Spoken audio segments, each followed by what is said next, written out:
पहले तो आपको डिफिनेशन पता होना चाहिए कि भाई समुच्चय होता क्या है। क्या होता है भाई नेचुरल नंबर? देखो रोस्टर फॉर्म में जब भी नंबर्स लिखा जाएगा कुछ इस तरीके से लिखा जाएगा। प्राकृतिक संख्याएं क्या होती हैं तो फिर आप ये नहीं बना पाते। तो यहाँ पे क्या लिखोगे, इसी को अगर हम लोग लिखें तो y इज इक्वल टू क्या लिख सकते हो बेटा, समुच्चय के प्रकार, टाइप्स ऑफ सेट। पहला सेट क्या है बेटा, इन्हीं को अगर हम लोग कर्ली ब्रैकेट के अंदर रख दे तो ये क्या कहलाएगा हमारा डी मॉर्गन्स थ्योरम। होता क्या है इसको हम लोग देखते हैं। इंटरसेक्शन वाला पार्ट की वैल्यू सॉल्व करें तो बेटा ये कितना आएगा। हेलो बच्चे पार्टी, क्या हालचाल, आई होप आप सब अच्छे होंगे और अपनी पढ़ाई अच्छे से कर रहे होंगे। आज हम लोग स्टार्ट करने वाले हैं क्लास 11 के वन शॉट जो पेस बैच हमारी है वो आज से स्टार्ट हो रही है बेटा। मैथ्स में बात करें तो मैथ्स का पहला लेक्चर जो पहला चैप्टर है उसको आज हम लोग कवर करने वाले हैं जिसका नाम है समुच्चय। ठीक है, तो हम लोग स्टार्ट करते हैं भाई आज का पहला लेक्चर समुच्चय। ठीक है, गणित पढ़ रहे हैं, क्लास 11 है, क्लास 11 मैथ्स। आप किसी भी बोर्ड्स के हो, ऐसा नहीं है कि आप यूपी बोर्ड के हो या फिर बिहार बोर्ड, आप अदर बोर्ड्स के भी हो तो चल जाएगा भाई, बस आपको पढ़ना है। ठीक है, अदर बोर्ड्स के हो तो भी कोई दिक्कत नहीं है।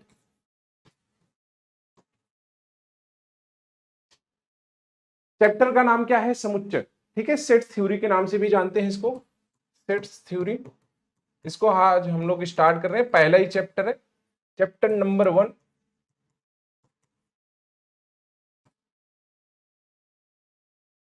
Class 11 maths. ठीक है,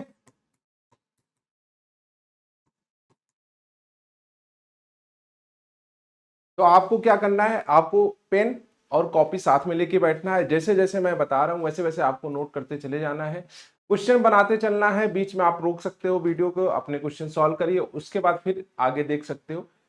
तो ये काम आपको करना है, पेन और कॉपी साथ में लेके बैठना है। ऐसा नहीं है कि सिर्फ आप देखे जा रहे हो, कहानी की तरह सुनते जा रहे हो और बाद में जब 2-3 घंटे आपने दिए उसके बाद कोई आउटपुट नहीं निकल रहा क्योंकि आपने सिर्फ कहानी सुनी है। तो इससे अच्छा है कि आप पेन और कॉपी साथ में लेके बैठे, बुक साथ में लेके बैठे और क्वेश्चन को सॉल्व करते चले। ठीक है बेटा, चलो भाई स्टार्ट करते हैं हम लोग। स्टार्ट करने से पहले आपको ये बता दें, जैसे ये अभी पेस बैच स्टार्ट हुई है क्लास 11 के लिए, सिमिलर अगर कोई आपका भैया या दीदी जो है क्लास 12 में है, कॉमर्स ले रखी है, तो वहां पे भी एक फ्री बैच स्टार्ट हो गई है जिसका नाम है विश्वास स्टेट बोर्ड। ठीक है, क्लास 12 विश्वास स्टेट बोर्ड। आप किसी भी बोर्ड को, मैटर नहीं करता यूपी बोर्ड, बिहार बोर्ड या फिर अदर बोर्ड्स के भी हो तो चल जाएगा। ठीक है, तो आप कैसे करोगे भाई, सर्च करोगे जाके पीडब्ल्यू के ऐप में या फिर आप pw.live पे भी सर्च कर सकते हो। वहां पे जाओगे, एक्सप्लोर का ऑप्शन आएगा, वहां पे आपको ये कॉर्नर पे दिख जाएगा search by batches and exam. तो वहां पे आपको लिखना है विश्वास स्टेट बोर्ड 2026। क्या लिखना है बेटा, 2026 आपको लिखना है, विश्वास स्टेट बोर्ड, यही लिखोगे तभी आएगा। ठीक है, उसके बाद आपको ये दिख जाएगा भाई, थंबनेल दिख जाएगा इस टाइप का जिसमें आपको लिखा है targeted batch for 12th commerce state board 2026। आपको टीचर्स दिख जाएंगे, उनकी फोटो दिख जाएगी और यहाँ पे लिखा है फ्री। ठीक है, एक भी रुपए आपको देने नहीं है, ये क्लास 12 के लिए है बच्चा, क्लास 12 के लिए है। ठीक है, यहाँ से आप देख सकते हो भाई, डिस्क्रिप्शन देख सकते हो क्या क्या चीजें हैं, कौन कौन से टीचर आपको पढ़ाने वाले, कितने साल का एक्सपीरियंस है, बैच कब से स्टार्ट हो रही है, बैच कब तक है, इसमें डीपीपी मिलेगी, पीडीएफ मिलेगी, नहीं मिलेगी, वो सारी चीजें यहाँ पे आपको मेंशन है। ठीक है बेटा, यहाँ पे आप इनरोल्ड हो जाओगे। इनरोल्ड इस वजह से हो जाओगे क्योंकि जैसे आप इनरोल्ड करोगे आपको पैसे नहीं देने हैं, नोटिफिकेशन आपके पास पहुंचती रहेगी। अगर आप इनरोल्ड नहीं हो तो नोटिफिकेशन नहीं जाएगी, आपको बार बार ढूंढना पड़ेगा कि भाई हम लोग पढ़ क्या रहे थे। ठीक है, तो ये हो गया विश्वास स्टेट बोर्ड। और यहाँ पे आपको अगर ऑल क्लासेस में जाओगे वहां पे भी आपको नोटिस दिख जाएगा, आपको सारे सब्जेक्ट दिख जाएंगे जो भी आपको पढ़ने हैं आप पढ़ सकते हो। ठीक है, कोई पर्टिकुलर सब्जेक्ट अगर आप पढ़ना चाह रहे हो, ठीक है, कोई मान लेते हैं आप मैथ्स पढ़ना चाह रहे हो या फिर आप अकाउंटेंसी पढ़ना चाह रहे हो, बीएसटी पढ़ना चाह रहे हो, तो उस वाले सब्जेक्ट पर टैप कर देना, तो वहां पे आपको चैप्टर वाइज सारे जो है टॉपिक्स मिल जाएंगे, वहां से आप इजिली कवर कर सकते हो। आगे बढ़े हम लोग, इकोनॉमिक्स। जैसे इकोनॉमिक्स अगर आपने टाइप किया तो यहाँ पे आपको सामान्य परिचय छोटू सर पढ़ाते हुए दिख जाएंगे। ठीक है, तो इसी तरह अगर आप किसी और पे जाओगे, मान लेते हैं मैथ्स पे टाइप करोगे तो मैं मिल जाऊंगा पढ़ाते हुए, बीएसटी पे जाओगे सौम्य मैम मिल जाएंगे। तो ऐसे आप किसी भी सब्जेक्ट पे टाइप करोगे तो वहाँ अलग अलग टीचर आपको मिल जाएंगे। सामान्य परिचय, जनरल इंट्रोडक्शन, यहाँ पे आपको डेमो भी मिल जाएगा, lecture notes, DPP PDF, DPP video, सारी चीजें आपको यहाँ पे मिल जाएंगी। और अगर आप क्लास 11th में हो, देखो एक बैच तो है पेस स्टेट बोर्ड जो फ्री में है, जो अभी स्टार्ट हो चुका है, और एक बैच पहले से ही रनिंग है, ये पेड बैच है बच्चा, ठीक है, ये पेड बैच है, इसकी रेगुलर क्लासेस होती हैं, डेली क्लासेस होती हैं, इसमें बच्चे बिंदास तरीके से पढ़ रहे हैं। कौन सा बैच का क्या नाम है, अगर आप इनरोल्ड होना चाह रहे हैं, ठीक है, तो बैच का क्या नाम है भाई, Uday state board 2026 class 11th commerce, या फिर पहले इसे आरंभ बोला जाता था, अभी आप उदय स्टेट बोर्ड के नाम से सर्च करोगे तो आ जाएगा, ठीक है। उदय स्टेट बोर्ड क्लास 11th 2026 आरंभ, ठीक है। बैच प्राइस कितनी है, 2499 की, और इधर कितनी है, 4499 की। इसमें क्या है बेटा, देखो ये आपका नॉर्मल बैच है, ये आपका प्रो बैच है, ठीक है। Uday pro state board class 11 commerce 2026 Aarambh. Pro batch में क्या है, आपको बहुत सारे फीचर्स मिल जाते हैं प्रो बैच में, जैसे अभी ये बैच मान लो रनिंग है, 1.0 रनिंग है, इसके बाद 2.0 आएगा, 3.0 आएगा, तो उसके भी एक्सेस आपको इसी प्राइस में मिल जाएंगे, आपको फिर से पैसे नहीं देने। तो आप एक बार परचेस करो तो आपको बैचेस मिल जाएंगे अपकमिंग वाले, बट इसमें जो है सिर्फ सिंगल यही बैच मिलेगा, तो आपको जो भी सुटेबल लगता है आप ये ले सकते हो, ये ले सकते हो, ठीक है। ये पेड बैच है। सिमिलर क्लास 12th के लिए अगर कोई आपका भाई या फिर दीदी क्लास 12th में पढ़ रही हो, तो आप उन्हें बता सकते हो कि भाई एक अच्छी बैच रनिंग है, बिहार बोर्ड के लिए अलग है, यूपी बोर्ड के लिए अलग है, लेकिन क्लास 11th में सबका एक ही है, चाहे आप किसी भी बोर्ड्स के हो। तो बच्चे अक्सर पूछा करते हैं कि सर हम बिहार बोर्ड के हैं, कौन सी बैच लें क्लास 11th में। बेटा आप लोगों के लिए एक ही बैच है, उसमें पूरी थ्योरी कवर कराई जा रही है, पूरे क्वेश्चंस बताए जा रहे हैं, एमसीक्यू क्वेश्चन कराए जा रहे हैं, तो बिंदास तरीके से आप जाके उसमें एनरोल्ड हो सकते हो। क्लास 12th के लिए दोनों का अलग अलग है, क्योंकि बिहार बोर्ड का पैटर्न थोड़ा सा अलग है, उसमें ज्यादा एमसीक्यू आते हैं, और यूपी बोर्ड में थोड़े से कम एमसीक्यू आते हैं, 5 ही क्वेश्चन आते हैं यूपी बोर्ड में, बिहार में ज्यादा आते हैं, 100 क्वेश्चन आते हैं। तो उसको देख के हम लोगों ने इसको अलग अलग कर रखा है, ठीक है। बिहार बोर्ड की बात करें तो कौटिल्य चल रहा है, परिश्रम प्रो बिहार स्टेट बोर्ड, देखो वहां पे क्या था, अगर हम लोग पीछे वाले बैच का नाम देखें तो भैया यहाँ पे क्या था, उदय प्रो स्टेट बोर्ड, और यहाँ पे क्या है, परिश्रम, परिश्रम प्रो बिहार स्टेट बोर्ड, और यहाँ पे नॉर्मल बैच है, ठीक है, क्लास 12th के लिए बिहार के लिए। तो ये कितनी प्राइस है, इसकी भी वही है 4499, अगर प्रो की बैच कर रहे हो, नॉर्मल बैच की 2499, ठीक है। अभी ऑफर में चल रहा है, ऑफर खत्म हो जाएगा तो महंगा हो जाएगा, ठीक है। सिमिलर अगर हम लोग यूपी बोर्ड की बात करें तो यूपी बोर्ड के लिए भी है भाई परिश्रम प्रो यूपी स्टेट बोर्ड, इसकी भी फीस सेम ही है 4499, और अगर नॉर्मल बैच की बात करें तो इसकी फीस 2499 है, ठीक है। तो आप किसी भी बैच में एनरोल्ड हो सकते हो, क्लास 11th में हो तो आप उदय में एनरोल्ड हो सकते हो, क्लास 12th में हो यूपी बिहार तो आप अपने अकॉर्डिंग किसी भी बैच में एनरोल्ड हो सकते हो जिसमें आपको अच्छा लग रहा है, ठीक है। दोनों में से कोई भी बैच आप ले सकते हो। अब हम लोग स्टार्ट करते हैं अपना आज का चैप्टर समुच्चय, ठीक है। समुच्चय स्टार्ट करते हैं, सेट थ्योरी स्टार्ट करते हैं। चैप्टर 1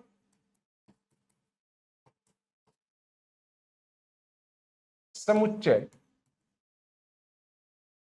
या फिर सेट थ्योरी, ठीक है, ये हम लोग स्टार्ट करते हैं।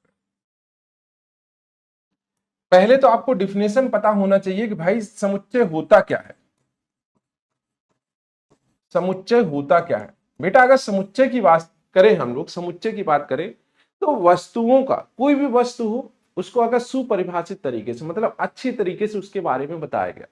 जैसे मान लो आपका नाम रोहित है, ठीक है, मान लेते हैं आपका नाम रोहित है। अब आपकी क्लास में और भी रोहित है, हो सकता है एक क्लास में 4-5 रोहित हो, ठीक है।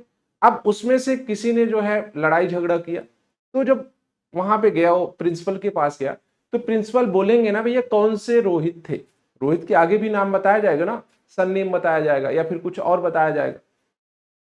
तो उसी तरीके से अगर हमें चीजें अच्छे से नहीं बताई गई हैं, चीजें अच्छे से नहीं बताई गई हैं तो वो सिर्फ नहीं होगा। अगर चीजें अच्छे से बताई गई हैं, सुपरिभाषित तरीके से बताई गई हैं, तो क्या होगा, सेट होगा। तो समुच्चय क्या होता है बेटा, वस्तुओं का सुपरिभाषित, ध्यान रखना, सुपरिभाषित संग्रह, संग्रह का मतलब कलेक्शन, समुच्चय कहलाता है। क्या कहलाता है बेटा? समुच्चय कहलाता है। ठीक है, वस्तुओं का सुपरिभाषित, ठीक है, वस्तुओं का सुपरिभाषित संग्रह ही क्या कहलाता है? समुच्चय कहलाता है। इसको लिखते कैसे? कर्ली ब्रैकेट के अंदर लिखते हैं, और कर्ली ब्रैकेट के अंदर जो लिखा जा रहा है, मान लेते हैं ए बी सी डी, ऐसे ए बी सी डी लिख रहे हैं ना, तो ये जो ए बी सी डी है ये अवयव कहलाएंगे किसके? समुच्चय ए के अवयव। कौन कौन से भैया? ए है, बी है, सी है, डी है, ये क्या कहलाएंगे? समुच्चय ए के अवयव।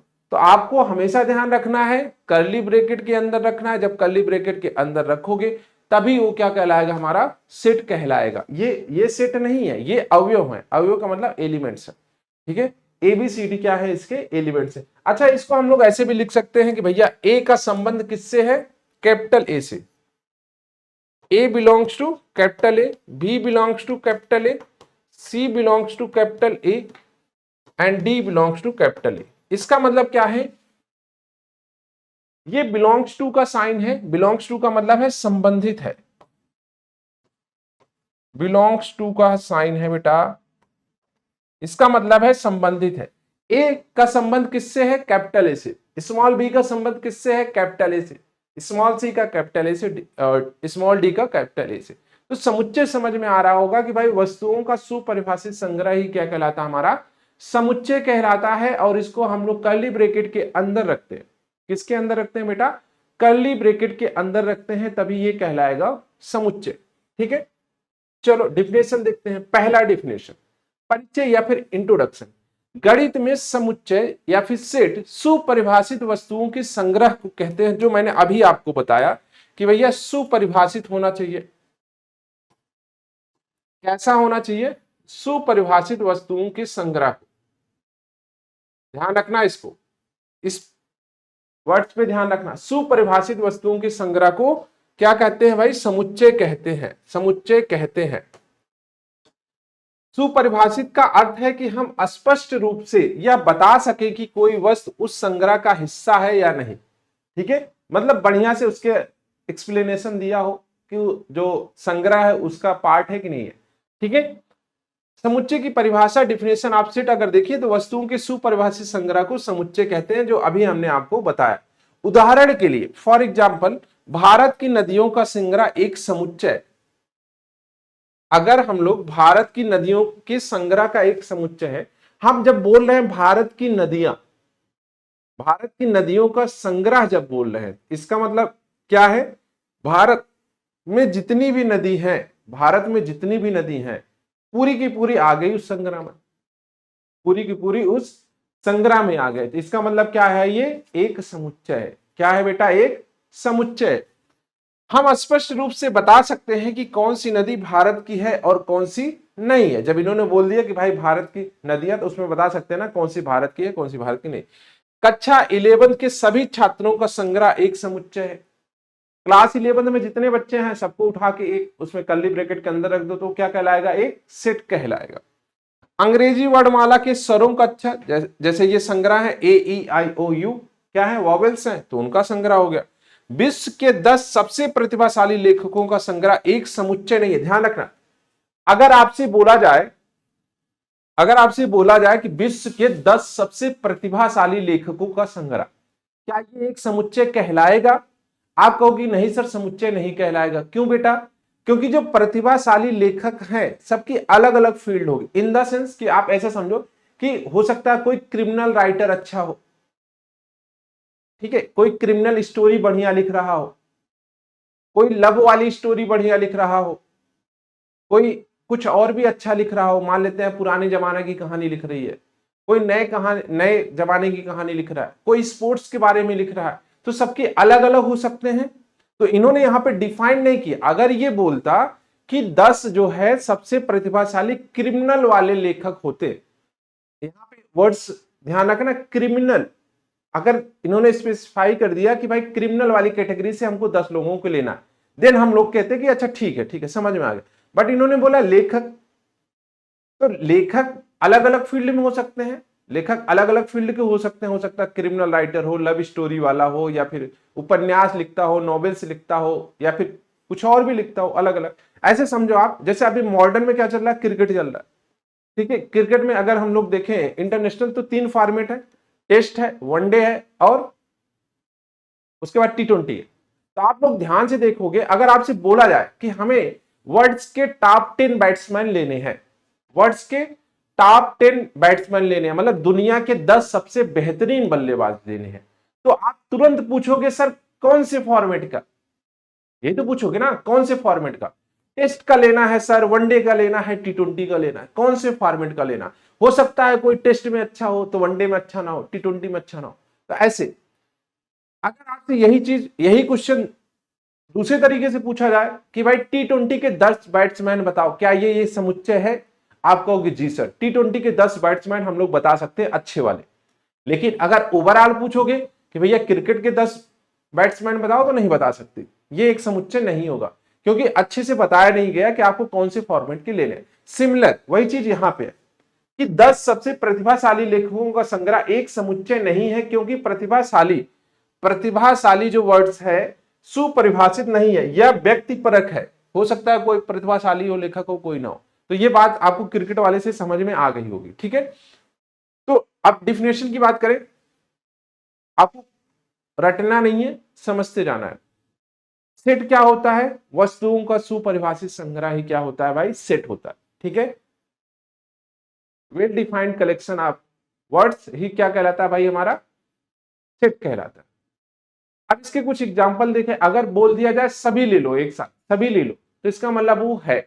और अगर बोल दिया जाए आपको पर्टिकुलर, जैसे 10 प्रतिभाशाली, बेटा अलग अलग फील्ड के अलग अलग प्रतिभाशाली होंगे, तो इसका मतलब ये सेट नहीं है। तो पहली चीज क्लियर होगी, डिफिनेशन आपको समझ में आ गई। अब आगे बढ़ते हैं, समुच्चय के अवयव क्या होते हैं। अभी हमने आपको समझाया समुच्चय के अवयव क्या होते हैं, जो करली ब्रैकेट के अंदर लिखे गए हैं, जो करली ब्रैकेट के अंदर लिखे गए हैं और उनको हम लोग कॉमा के थ्रू अलग कर रहे हैं, वही क्या कहलाते हैं, हमारे अवयव कहलाते हैं। जैसे वहां पे हमने 4 एलिमेंट्स लिखा था, ABCD, तो सेट ए के टोटल कितने एलिमेंट्स थे, 4 थे। कौन कौन से, स्मॉल ए, small B, small C, small D. समुच्चय के अवयव, अगर एलिमेंट्स ऑफ इस सेट की बात करें, समुच्चय में शामिल प्रत्येक वस्तु को उसका अवयव या सदस्य या फिर मेंबर कहा जाता है। अवयवों को आमतौर पर छोटे अक्षरों ABC से दर्शाया जाता है, समुच्चय को आमतौर पर बड़े अक्षरों से ABC से दर्शाया जाता है। यदि समुच्चय A का एक अवयव है तो हम इसे X बिलोंग्स टू A से लिखते हैं। X बिलोंग्स टू A का अर्थ है कि X जो है, एक्स ए का एक अवयव है या फिर एक्स ए से संबंधित है, वही बिलोंग्स टू का मतलब यही कि एक्स ए से संबंधित है या फिर एक्स ए का एक अवयव है। यदि एक्स समुच्चय ए का अवयव नहीं है तो हम इसे किससे दिखाते हैं, x not belongs to A से। अभी इस पे क्वेश्चन भी हम लोग देखेंगे, belongs to and not belongs to पे हम लोग क्वेश्चन भी देखने वाले। तो ये क्या हो गया भैया, नॉट बिलोंग्स टू ए से लिखते हैं। तो आप समुच्चय के अवयव आपको समझ में आ गया होगा, समुच्चय का अवयव समझ में आ गया होगा। समुच्चय के अवयव क्या किससे लिखते हैं, स्मॉल लेटर से लिखते हैं, और सेट को किससे लिखते हैं, आमतौर पे कैपिटल लेटर से लिखते हैं। अगर जो लेटर से लिखे गए हैं वो अगर ए से संबंधित है, वहां पे बिलोंग्स टू का साइन लगेगा, अगर नहीं संबंधित है तो नॉट बिलोंग्स टू का साइन लगेगा। डन है भाई, हाँ इतना डन होना चाहिए, ठीक है।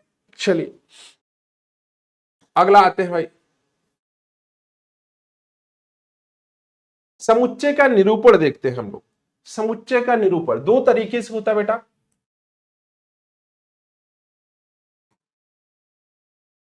समुच्चय का निरूपण या फिर रिप्रेजेंटेशन ऑफ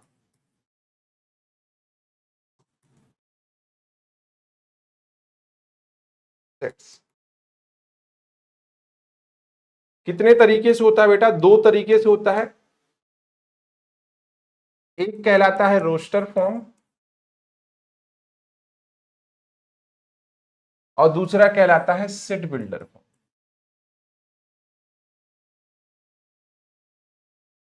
बट ये समझने से पहले हमको कुछ और समझना है, हमें नंबर सिस्टम समझना है, प्राकृतिक संख्या क्या होती है ये समझना है, आपको ये कोई नहीं बताएगा भाई प्राकृतिक संख्या। जैसे नेचुरल नंबर बोला जाता है, नेचुरल नंबर कैपिटल एन से शो करते हैं। किससे? कैपिटल एन से। क्या होता है भाई नेचुरल नंबर? ये बेसिक बता रहे हैं, ठीक है, जिससे आपको कहीं कंफ्यूजन ना हो। नेचुरल नंबर क्या होता है बेटा? 1 से स्टार्ट होता है, 2 3 ऐसे करते हुए चला जाता है। ठीक है सर, समझ गए? पहला हो गया। दूसरा, होल नंबर या फिर पूर्ण संख्या। पूर्ण संख्या जिसे होल नंबर बोला जाता है। क्या बोला जाता है बेटा? Whole number. डब्लू से शो करते हैं। ये क्या होगा? इसमें जीरो भी आ जाएगा बेटा, 0 1 2 3 ऐसे करते हुए।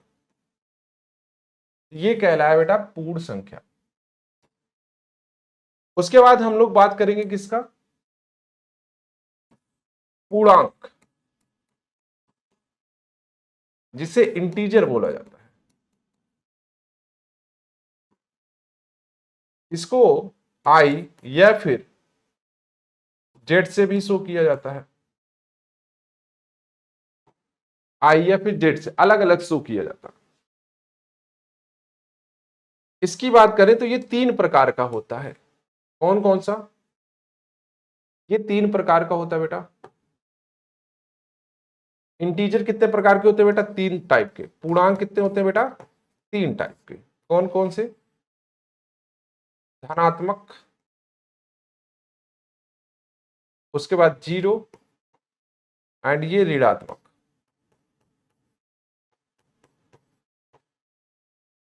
धनात्मक में बेटा क्या होगा? जैसे 1 हो गया, 2 हो गया, 3 हो गया, 4 हो गया, ऐसे। ऋणात्मक में क्या होगा बेटा? -1 -2 -3 ऐसे करते हुए। ठीक है, ये चीजें आपको समझ में आ रही? प्राकृतिक संख्या, पूर्ण संख्या, पूर्णांक हो गया। उसके बाद क्या आएगा भाई? उसके बाद क्या आएगा? परिमेय एंड अपरिमेय संख्या।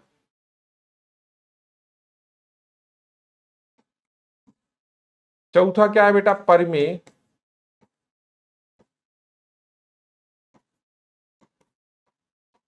परिमेय संख्या। परिमेय संख्या क्या होती है भाई? P बाई क्यू के फॉर्म में लिखा जा सकता है, और Q नॉट इक्वल टू 0 होता है। और उसके बाद अगर हम लोग पांचवें की बात करें, अपरिमेय संख्या। अपरिमेय संख्या का मतलब क्या है बेटा? जैसे √2, √5, √7 ऐसे करके। ठीक है। एक और संख्या होती है, कौन सी? रियल, वास्तविक संख्या। वास्तविक संख्या या फिर रियल नंबर,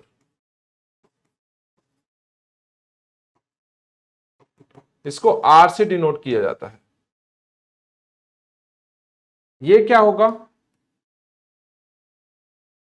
तो इसमें सारे नंबर्स आ जाएंगे, इसमें सारे नंबर्स आ जाएंगे, मतलब इन सबका कॉम्बिनेशन आ जाएगा, सबको एक साथ लेके आओ तो ये आ जाएगा। तो मतलब आर इज इक्वल टू कितना? -इंफिनिटी से +इंफिनिटी। ठीक है। तो पहली प्राकृतिक संख्या हो गई, फिर पूर्ण संख्या हो गई, फिर इंटीजर्स हो गए, उसके बाद परिमेय संख्या, अपरिमेय संख्या हो गया, और आखिरी में क्या हो गया भाई? वास्तविक संख्या हो गया। वास्तविक संख्या का मतलब है कि सबकी सब संख्याएं आ गई, तो इसे हम लोग क्या बोलेंगे बेटा? वास्तविक संख्या बोलेंगे। जितनी संख्याएं हैं सभी संख्याएं आ गई, तो इसे हम लोग बोलेंगे कि वास्तविक संख्याएं हैं। चलो अब आते हैं हम लोग वापस से टॉपिक पे। ये बेसिक था, इसे समझा दिया। रोस्टर फॉर्म है, सेट बिल्डर फॉर्म है। देखो रोस्टर फॉर्म में जब भी नंबर्स लिखा जाएगा कुछ इस तरीके से लिखा जाएगा। सर कौन से तरीके से बेटा? ऐसे, जैसे रोस्टर फॉर्म हम लोग लिख रहे हैं, तो मान लेते हैं a इज इक्वल टू लिख दिया 1 2 3 4, और सेट बिल्डर फॉर्म में यही जो है हम लोग किस में लिखेंगे? फंक्शन के फॉर्म में। जैसे a x such that x less than 5 जहां x belongs to natural number. x किससे संबंधित है बेटा? n से संबंधित है। नेचुरल नंबर्स क्या होते हैं? 1 2 3 4 ऐसे 1 से स्टार्ट होता है, ठीक है, 1 से स्टार्ट होता है अप टू इंफिनिटी जाता है, ठीक है, 1 से स्टार्ट होता है। x लेस देन 5, x 5 से छोटा है। x क्या है बेटा? 5 से छोटा है। और x है क्या? एक नेचुरल नंबर है। तो 1 से स्टार्ट हो रहा है, 5 से छोटा है, तो मतलब ये 1 2 3 4 और ये सेट बिल्डर फॉर्म हो गया। तो अगर x जो है फंक्शन के फॉर्म में आ रहा है तो इसका मतलब सेट बिल्डर फॉर्म में है, और अगर कॉमा के थ्रू अलग अलग कर दे रहे हैं तो इसका मतलब वो किस फॉर्म में है? रोस्टर फॉर्म में है। अभी हम लोग दोनों का कन्वर्जन देखेंगे कि set builder form roster form क्या होता है, ठीक है।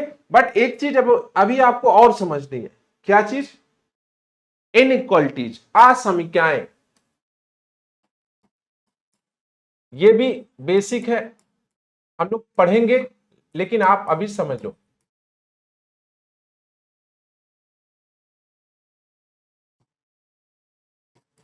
इनइक्वालिटीज, कहीं अगर लिखा है x greater than y, x greater than or equal to y, x less than y, x less than or equal to y, इसका मतलब है बेटा x y से बड़ा है, बड़ा है। क्या है बेटा? बड़ा है, ठीक है सर। दूसरे वाले का क्या है? x y के बराबर, बराबर या बड़ा है, मतलब छोटा नहीं हो सकता। बराबर हो सकता है और बड़ा हो सकता है, छोटा नहीं हो सकता। इसमें क्या होगा? x y से छोटा है, और इसका मतलब x y के बराबर या फिर छोटा है, ठीक है। ये बेसिक है, ये बुक में आपको नहीं दिखेगा, बट मैं बता दे रहा हूं क्योंकि इसका यूज है। x ग्रेटर देन y, इसको बोला जाता है ग्रेटर देन y, ठीक है। x y से बड़ा होगा, x y के बराबर या फिर बड़ा होगा, x y से छोटा होगा, x y से छोटा या फिर बराबर होगा, ठीक है। डन है भाई, यहां तक बात समझ में आ गई? ठीक है सर, ये बात तो समझ में आ गई। अच्छा, एक चीज और आपको यहीं पे मैं बता देता हूं, ब्रैकेट का भी बता देता हूं भाई, ब्रैकेट का भी। ब्रैकेट या फिर जिसे कोष्ठक बोला जाता है।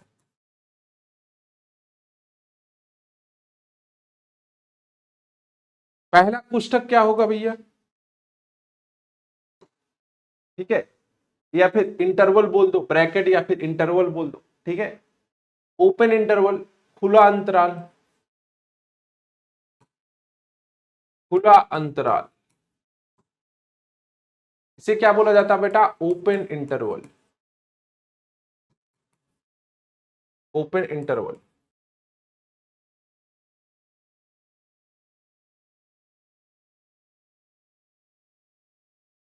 ध्यान से देखो, इसमें क्या होगा?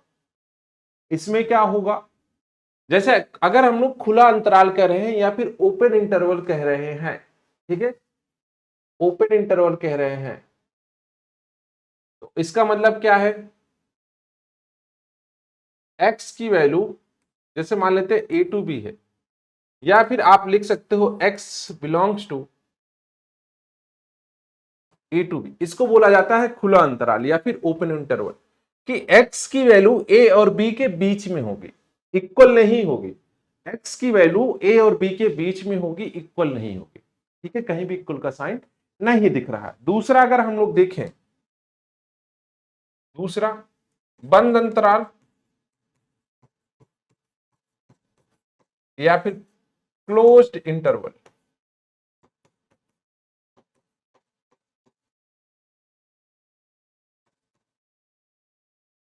क्लोज्ड इंटरवल, इसमें क्या लिखोगे? इसमें लिखोगे आप कि भैया x की वैल्यू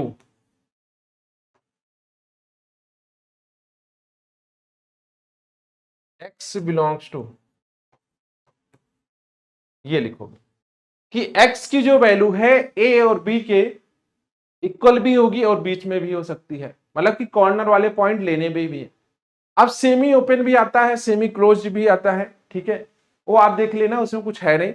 अगर सेमी ओपन बोल रहा है तो भाई पहले ओपन रहेगा फिर क्लोज रहेगा, अगर सेमी क्लोज्ड बोल रहा है पहले क्लोज रहेगा फिर ओपन रहेगा, ठीक है। तो ये सारी चीजें आपको समझ में आनी चाहिए, ये बेसिक था। अब समुच्चय का निरूपण की हम लोग बात करें, रिप्रेजेंटेशन ऑफ सेट, तो दो तरीके से लिखा जाता है, दो तरीके से दर्शाया जाता है। एक रोस्टर फॉर्म है जिसे हम लोग सारणीबद्ध रूप बोलते हैं, या फिर टेबुलर फॉर्म भी बोला जाता है, ठीक है, अलग अलग नाम है, रोस्टर या फिर सारणीबद्ध या फिर टेबुलर फॉर्म। जैसे इस रूप में समुच्चय के सभी अवयवों को एक सूची के रूप में धनु कोष्टक कर्ली ब्रेसेस, ठीक है, कर्ली ब्रेसेस, ये कर्ली ब्रैकेट है, के अंदर लिखा जाता है और अवयवों को अल्प विराम कॉमा द्वारा अलग किया जाता है। वही हमने बताया, जैसे ए लिखा गया है यहाँ पे 1 2 3 4, यहाँ पे कॉमा के थ्रू अलग कर रहे हैं। टोटल एलिमेंट्स कितने हैं बेटा? 4 है। अंग्रेजी वर्णमाला के स्वरों का समुच्चय तो ए ई आई ओ यू हो गया। प्रथम 5 प्राकृतिक, अब देखो यहाँ पे अगर आपको मैं नहीं बताया होता प्राकृतिक संख्याएं क्या होती हैं तो फिर आप ये नहीं बना पाते कि भाई 1 2 3 4 5, ठीक है। एक समुच्चय में अवयवों के क्रम का कोई महत्व नहीं होता है और किसी भी अवयव को दोहराया नहीं जाता है, ये बहुत इंपॉर्टेंट है, ये आप हाईलाइट करो, ये वाला पॉइंट आप हाईलाइट करो, क्योंकि बच्चे अक्सर इसमें गलती करते हैं, इसमें बच्चे अक्सर गलती करते हैं कि भाई जो समुच्चय हम लोग लिख रहे हैं, समुच्चय जो लिख रहे हैं, जो सेट लिख रहे हैं, उसमें एलिमेंट्स को आगे पीछे किया जा सकता है। जैसे यहाँ पे 1 2 3 4 हमने लिखा है, किसी बालक के मन में आ रहा है कि सर 4 को हम लोग पहले लिख लेते हैं, बिल्कुल लिख लो बेटा, 4 को पहले लिख लो, 2 को पहले लिख लो, नहीं सर हम 3 को लिखेंगे तो 3 को पहले लिख लो, ठीक है। तो ऑर्डर मैटर नहीं करता, क्रम मैटर नहीं करता, आप आगे पीछे कर सकते हो, पहली चीज, ठीक है। दूसरी चीज ये है कि कभी भी जो कर्ली ब्रैकेट के अंदर एलिमेंट्स है रिपीट नहीं होंगे। रिपीट इन द सेंस कि 2 बार आप ए नहीं लिखोगे, 2 बार 1 1 नहीं लिखोगे, 2 बार 2 2 नहीं लिखोगे, 3 बार नहीं लिखोगे, 4 बार नहीं लिखोगे। इवन वो 2000 बार आ रहा हो लेकिन ब्रैकेट के अंदर केवल एक बार लिखा जाएगा, ठीक है। कर्ली ब्रैकेट के अंदर जैसे गया एलिमेंट्स केवल एक बार लिखा जाएगा, उससे ज्यादा नहीं लिखना है, ठीक है। तो ये पॉइंट वही है, एक समुच्चय में अवयवों के क्रम का कोई महत्व नहीं होता, कोई महत्व नहीं होता और किसी भी अवयव को दोहराया नहीं जाता है। जैसे 1 2 3 और 3 1 2 एक ही समुच्चय, इसमें आगे पीछे कर सकते हो, एक ही समुच्चय। 1 1 2 3 को 1 2 3 ही माना जाएगा या फिर माना जाता है। यहां पे जैसे 1 2 बार आया है, इसको बेटा एक ही बार लिखना है, अगर आप 2 बार लिख रहे हो तो गलत है, ठीक है। समुच्चय में कितनी बार लिखना है? एक ही बार लिखना है। तो पहला समझ में आ गया, रोस्टर फॉर्म कर्ली ब्रैकेट के अंदर अवयव को हम लोग कॉमा के थ्रू अलग अलग करके लिखेंगे, उनका ऑर्डर मैटर नहीं करता है, और दूसरी चीज ये है कि हम लोग रिपीट नहीं करेंगे, ठीक है। बस इतना पॉइंट याद रखना, ठीक है सर। अगला, समुच्चय निर्माण रूप या फिर गुण प्रकटीकरण रूप, सेट बिल्डर फॉर्म और रूल मेथड, ठीक है। इसमें आपको फंक्शन के फॉर्म में लिखा जाएगा, फंक्शन के फॉर्म में मैं आपको समझाता हूं। जैसे मान लेते हैं हमारे पास सेट ए है, इसको हम लोग 2 के मल्टीपल लेते हैं, 2 का मल्टीपल लेते हैं, ठीक है, 10 6 8 और ऐसे चला जा रहा है। तो यहां पे क्या लिखोगे? इसी को अगर हम लोग लिखें तो y इज इक्वल टू क्या लिख सकते हो बेटा? 2x, जहां ऐसे भी लिख सकते हो, जहां जहां x belongs to natural number. अब आप रख लो y is equal to 2x है, x क्या है बेटा? नेचुरल नंबर है, x की वैल्यू आपने जैसे ही 1 रखा 2 आ गया, 2 रखा 4 6 8, ठीक है, अलग अलग, क्लियर है। तो दोनों सेम है। अब वहां पे ऊपर 2 4 6 8 लिखे जा रहे थे हम लोग, उसको सॉर्ट कर दिया, y इज इक्वल टू एक फंक्शन बना दिया। आप यहाँ x की जगह n भी कर सकते हो, स्मॉल n कर सकते हो, q कर सकते हो, p कर सकते हो, बस आपको दिखाना है कि भाई वो किससे संबंधित है? नेचुरल नंबर से संबंधित है, ठीक है। इस रूप में हम समुच्चय के सभी अवयवों में मौजूद एक सामान्य गुणधर्म कॉमन प्रॉपर्टी का वर्णन करते हैं जो उस समुच्चय के बाहर के किसी भी अवयव में नहीं होता। ठीक है, मतलब कि ये जो सेट है इसके अंदर जितने भी एलिमेंट्स हैं उस रूल को फॉलो करेंगे। ठीक है, उस रूल को फॉलो करेंगे। क्यों नहीं भाई फॉलो करेंगे? ये 2x है तो 2 का मल्टीपल है तो फॉलो तो करेंगे। सिमिलर 3x होता तो 3 का। क्लियर? इसे सामान्यता इस प्रकार लिखा जाता है कि x सच दैट, देखो यहां पे लिखा है x सच दैट px, जहां x समुच्चय के अवयव को दर्शाता है और px वह गुणधर्म है जिसे x संतुष्ट करता है। और ये सच दैट को इस प्रकार की या फिर सच दैट पढ़ा जाता है। ये जो डबल डॉट लगा है यहाँ पे, ठीक है, ऊपर नीचे डॉट लगा है, इसको क्या बोला जाता है? सच दैट या फिर इस प्रकार। ठीक है, तो ये क्या कहलाएगा? आपका सच दैट पढ़ा जाता है। जैसे मान लेते हैं यहाँ पे उदाहरण दे रखा है, अंग्रेजी वर्णमाला के स्वरों का समुच्चय, अंग्रेजी वर्णमाला के स्वरों का समुच्चय। अब देखो अंग्रेजी वर्णमाला के स्वरों का समुच्चय एक्स, इसी फॉर्म में देखो, इसी फॉर्मेट में देखो, एक्स सच दैट एक्स अंग्रेजी वर्णमाला का एक स्वर है, एक स्वर है। अब स्वरों का समुच्चय में स्वर क्या आएंगे? ए ई आई ओ यू, पांचों के पांचों आ जाएंगे। तो कोई आप यहां पे लिख सकते हो। प्रथम 5 प्राकृतिक संख्याओं का समुच्चय, तो x सच दैट x, देखो इस फॉर्मेट में है, px है, x बिलोंग्स टू n। और आप ऐसे भी लिख सकते हो कि भैया x की वैल्यू क्या है? 1 से लेके 5 तक है। अभी ये नीचे हमने बताया था ना कि इसमें लेना है किसमें नहीं लेना है। ठीक है, यहां पे इक्वल का साइन है तो 1 भी लेना है 5 भी लेना। उन सभी पूर्णांकों का समुच्चय जिनका वर्ग 4 है, तो x such that x belongs to z, पूर्णांक बताया था z से लिखा जाता है, x square is equal to 4 या फिर -2 and 2, क्योंकि इंटीजर पॉजिटिव और निगेटिव दोनों होते हैं। तो आई होप ये आपको समझ में आ गया होगा। तो दो ही तरीके से लिखा जाता है और किसी और तरीके से नहीं लिखा जाता। ठीक है, अब हम लोग देखते हैं समुच्चय के प्रकार। क्या देखते हैं बेटा? समुच्चय के प्रकार, टाइप्स ऑफ सेट देखते हैं। टाइप्स ऑफ सेट या फिर समुच्चय के प्रकार।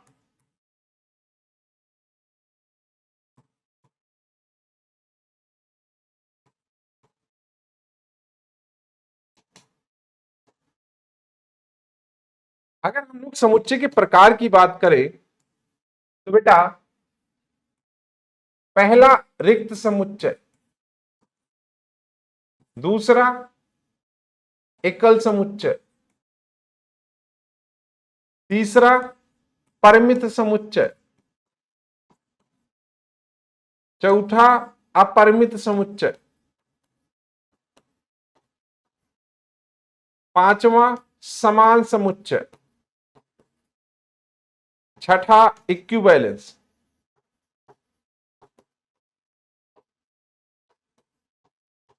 ठीक है, तो ये पढ़ने। रिक्त का मतलब क्या है? नल, वाइट, इम्पटी, जो भी बोल दो। एकल का मतलब सिंगलटन, जैसे आप लोग हो सिंगल, वैसे इसे भी बोला जाता है सिंगलटन सेट, मतलब कि कोई चक्कर नहीं, कोई एलिमेंट नहीं। परिमित का मतलब फाइनाइट, अपरिमित का मतलब इनफाइनाइट, और समान का मतलब इक्वल सेट।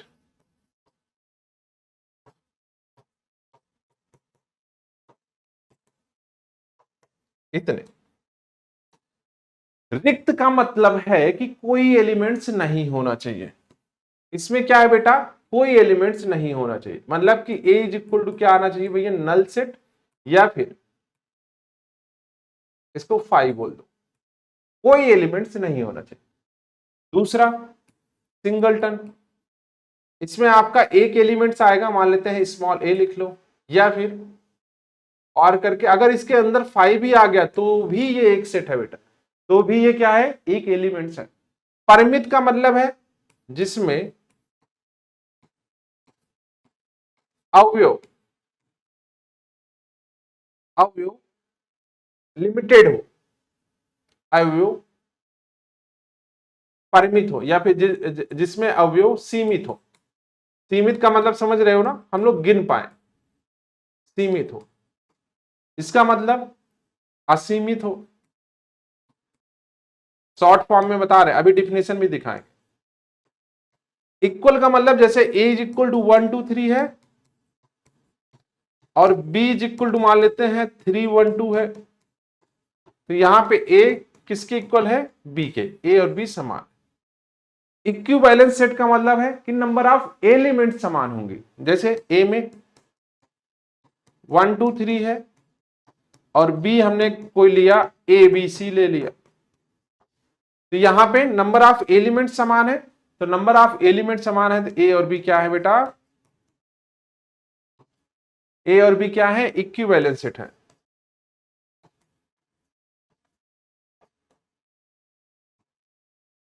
इक्विवेलेंस सेट, ये हमको 6 पढ़ने हैं, ठीक है, प्रॉपर मेथड से ये 6 के 6 हमको पढ़ने हैं, तो 1 बाय 1 करके हम लोग इसको पढ़ते हैं। पहला, समुच्चय के प्रकार, टाइप्स ऑफ सेट। पहला सेट क्या है बेटा, रिक्त समुच्चय जिसमें कोई एलिमेंट्स ना हो, अभी मैंने बताया। तो एक समुच्चय जिसमें कोई भी अवयव नहीं होता है उसे रिक्त समुच्चय कहते हैं। इसे फाई या फिर कर्ली ब्रैकेट के अंदर कुछ भी ना लिखो तो उससे दर्शाया जाता है, ठीक है, उससे दर्शाया जाता है। उदाहरण, एक प्राकृतिक संख्या जो 1 और 2 के बीच हो का समुच्चय। अच्छा, 1 और 2 के बीच में कोई नेचुरल नंबर आएगा? नहीं सर, नेचुरल नंबर 1 2 देन 3 आता है, तो 1 एंड 2 के बीच में कोई नेचुरल नंबर नहीं आएगा। इसका मतलब क्या हो गया, ये सेट फाई वाला हो गया, नल सेट हो गया। तो x such that x belongs to n, 1 and 2 के बीच में कुछ नहीं है, तो बेटा क्या हो गया, फाई हो गया। उन छात्रों का समुच्चय जो वर्तमान में कक्षा 10 और 11 दोनों में पढ़ रहे हैं। क्या ऐसा कोई बालक है जो 10 और 11 दोनों में साथ में पढ़ सकता है एक टाइम पे? या तो 11 में होगा या तो 10 में होगा, इसका मतलब क्या है, फाई है, गलत बात है, ठीक है, तो फाई हो जाएगा। अगला, परिमित और अपरिमित समुच्चय, finite and infinite set. Finite set का मतलब यह है कि जिसमें एलिमेंट्स लिमिटेड हो, सीमित हो, जिसको हम लोग काउंट कर पाए, वो क्या कहलाएगा, हमारा परिमित सेट कहलाएगा। अपरिमित का मतलब क्या है, जिसमें एलिमेंट्स अनलिमिटेड हो, जिसे हम लोग काउंट ना कर पाए, जिसमें डॉट डॉट लगा हो, तो उसे हम लोग क्या बोलेंगे भाई, इनफाइनाइट सेट, ठीक है। वही चीज यहां पे फाइनाइट सेट का मतलब है एक समुच्चय जिसमें अवयवों की संख्या निश्चित होती है, ध्यान रखना, निश्चित होती है और जिन्हें गिना जा सकता है, परिमित समुच्चय कहलाता है। उदाहरण, भारत के राज्यों का समुच्चय, भारत में कितने राज्य हैं आप काउंट कर सकते हो। सप्ताह के दिनों का समुच्चय, सप्ताह में कितने दिन है उसको काउंट कर सकते हैं। ए इज इक्वल टू 1 2 3 4 5, तो टोटल 5 एलिमेंट्स है, तो ये भी आप काउंट कर सकते हो। आगे, अपरिमित समुच्चय, इनफाइनाइट सेट, एक समुच्चय जिसमें अवयवों की संख्या निश्चित नहीं होती है। क्या नहीं होती भाई, निश्चित नहीं होती है, या फिर जिन्हें गिना नहीं जा सकता, अपरिमित समुच्चय कहलाता है। जैसे मैंने अभी बताया, यहां पे डॉट डॉट लग गया, तो मतलब 1 2 3 है, इसके आगे भी नंबर चला जा रहा है, इसके आगे भी नंबर चला जा रहा है, तो ये क्या है बेटा, इनफाइनाइट है। एक रेखा पर स्थित सभी बिंदुओं का समुच्चय, मान लेते हैं कोई ये रेखा है, कितने बिंदु हो सकते हैं, बहुत हो सकते हैं सर, हम लोग काउंट नहीं कर पाएंगे, तो इसका मतलब क्या होगा, ये अपरिमित का हो गया। सभी वास्तविक संख्याओं का समुच्चय R है। वास्तविक संख्या है माइनस इंफिनिटी से प्लस इंफिनिटी, बीच में कितनी संख्या है किसे क्या पता, तो ये भी क्या हो गया भाई, अपरिमित समुच्चय। समान समुच्चय, समान का मतलब क्या है, नंबर ऑफ एलिमेंट्स सेम होंगे और जो एलिमेंट्स लिखे गए हैं वो भी सेम होंगे, दोनों चीजें। कार्डिनल नंबर बोला जाता है नंबर ऑफ एलिमेंट्स को, कार्डिनल नंबर, ये क्या बोला जाता है बेटा, नंबर ऑफ एलिमेंट्स।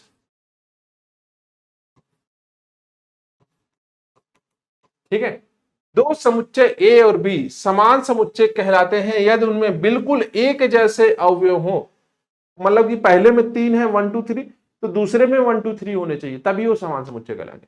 दूसरे शब्दों में, प्रत्येक अवयव जो ए में है वह बी में भी होना चाहिए और प्रत्येक अवयव जो बी में है वो ए में होना चाहिए, तो ए इज इक्वल टू बी से दर्शाया जाएगा। जैसे यहाँ पे एग्जांपल है भाई, ए इज इक्वल टू कितना है 1 2 3, बी इज इक्वल टू 3 1 2, तो ये दोनों आपस में क्या है, समान है, क्योंकि ऑर्डर आगे पीछे हो सकता है। X square is equal to 4 है और बी इज इक्वल टू -2 2 है, इसको भी सॉल्व करोगे तो -2 एंड 2 ही आएगा, तो इसका मतलब ए और बी आपस में क्या है, समान है। क्लियर है।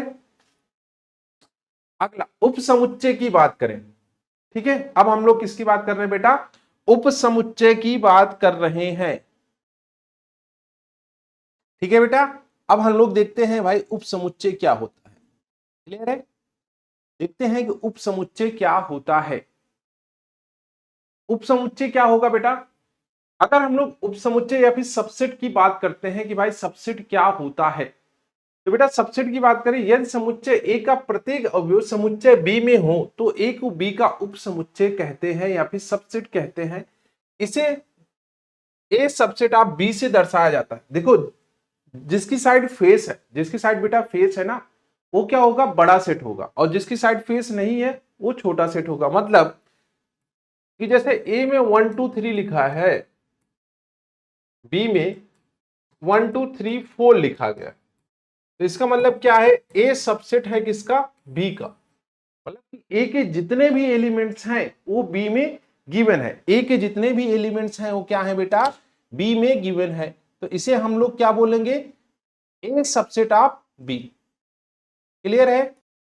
ए सबसेट ऑफ बी बोला जाएगा इसे। ठीक है, और अगर ए सबसेट ऑफ बी और ए नॉट इक्वल टू बी हो तो ए को बी का उचित उपसमुच्चय या फिर प्रॉपर सबसेट कहते हैं, और इसे A subset of B, A subset of B से दर्शाया जाता है। अगर हम लोग प्रॉपर सबसेट की बात करें, प्रॉपर सबसेट की बात करें तो जैसे यहां पे मान लेते हैं ए बी का क्या है, सबसेट है, और यहां पे अगर हम लोग हटा दें, ए के जो एलिमेंट्स हटा दें, उसे क्या बोला जाता है, उचित उपसमुच्चय बोला जाता है। अभी देखेंगे प्रॉपर सबसेट क्या होता है। प्रत्येक समुच्चय स्वयं का उपसमुच्चय होता है। कोई भी समुच्चय हो तो वो क्या होगा भाई, खुद का उपसमुच्चय होगा। रिक्त समुच्चय फाई, प्रत्येक समुच्चय का एक समुच्चय, एक उपसमुच्चय होता है। जैसे यहाँ पे a इज इक्वल टू 1 2 और b इज इक्वल टू 1 2 3 है। यहाँ क्या है भाई, a क्या है, b का सबसेट है, और a b का क्या है भाई, प्रॉपर सबसेट भी है। प्रॉपर सबसेट भी है a b का। a b c है कि उपसमुच्चय है, फाई ये टोटल एलिमेंट्स लिखे गए हैं इतना। ठीक है, अभी ये देखते हैं कि होता क्या है। अब यहां पे देख लो भैया, उपसमुच्चय, टोटल उपसमुच्चयों की संख्या आपको देखनी है कि भाई टोटल उपसमुच्चयों की संख्या कितनी होती है। ये आपको देखना है कि टोटल उपसमुच्चयों की संख्या, अगर कोई हमारे पास सेट है तो उसमें टोटल उपसमुच्चयों की संख्या कितनी होगी। ठीक है, तो ये हमको ढूंढना है।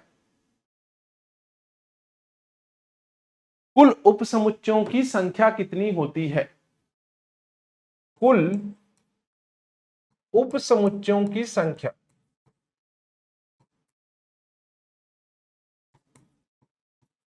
ये बेटा होती है 2 की पावर n। जैसे मान लेते हैं ए हमारे पास सेट है जिसमें 1 2 एलिमेंट्स दिया है, तो इसमें टोटल उपसमुच्चय कितने होंगे बेटा, 2 की पावर n, मतलब 2 की पावर 2 मतलब कि 4। जैसे अगर हम लोग इसके उपसमुच्चय लिखें, उपसमुच्चय या फिर सबसेट लिखें, तो सबसे पहले 5 आएगा, फिर 1 आएगा, फिर 2 आएगा, और फिर इन दोनों को कंबाइन करके लिखोगे तो ये 1 2 हो गया। अगर प्रॉपर सबसेट की बात करें, प्रॉपर सबसेट की बात करें तो ये बेटा 5 आएगा, 1 आएगा, 2 आएगा, बस। मतलब कि प्रॉपर सबसेट का फार्मूला क्या होगा, उचित उपसमुच्चय का फार्मूला क्या होगा बेटा, उचित उपसमुच्चय, इसका फार्मूला क्या होगा, 2 की पावर n माइनस का 1, 2 की पावर n माइनस का 1। जो प्रॉपर सबसेट होता है उसमें जो सेट होता है उसको हटा देते हैं। जैसे ये प्रॉपर सबसेट है, ये सेट है 1 2, तो ये जो 1 2 वाला है ना, इसको हम लोग हटा देंगे तो ये क्या कहलाएगा, हमारा प्रॉपर सबसेट। तो प्रॉपर सबसेट हमेशा जो है सबसेट से एक कम होता है। तो ये आपको समझ में आ गया होगा। यहां पे n क्या है, कुल अवयवों की संख्या,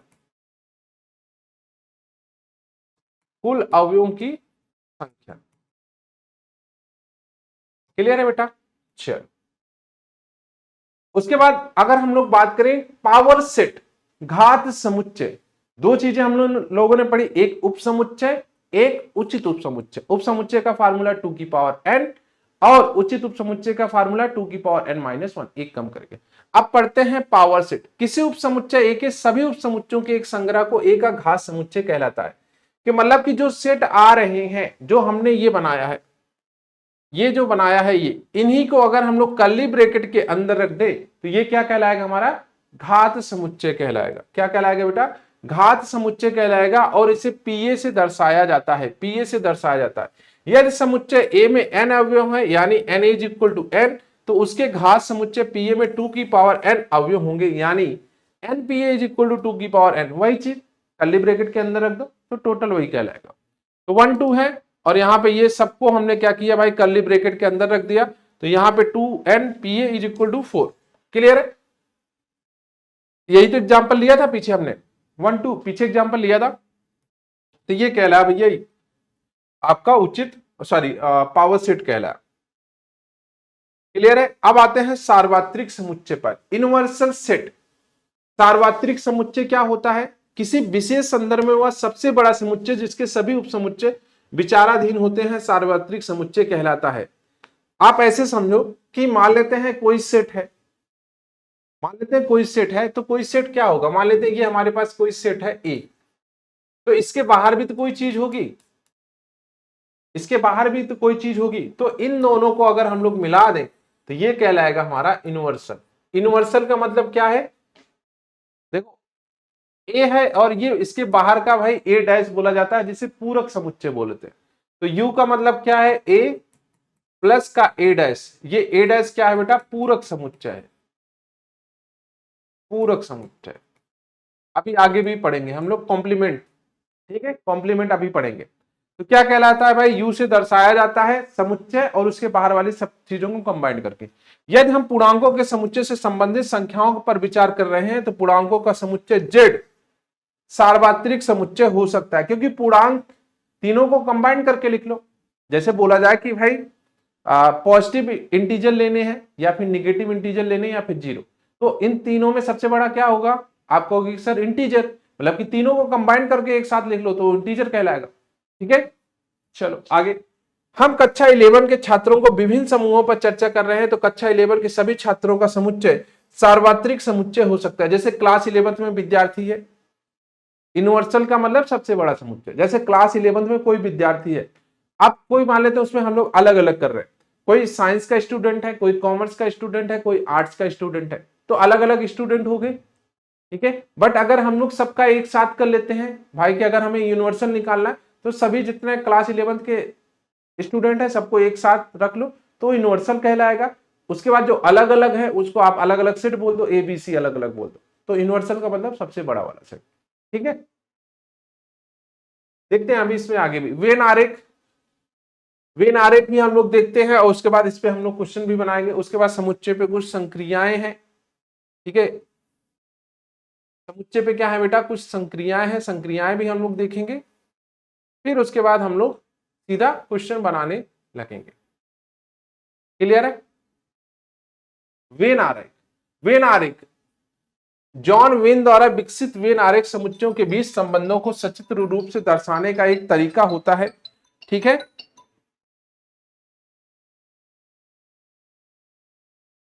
सचित्र रूप से दर्शाने का एक तरीका है। सार्वत्रिक समुच्चय यू को आमतौर पर एक आयत द्वारा दर्शाया जाता है।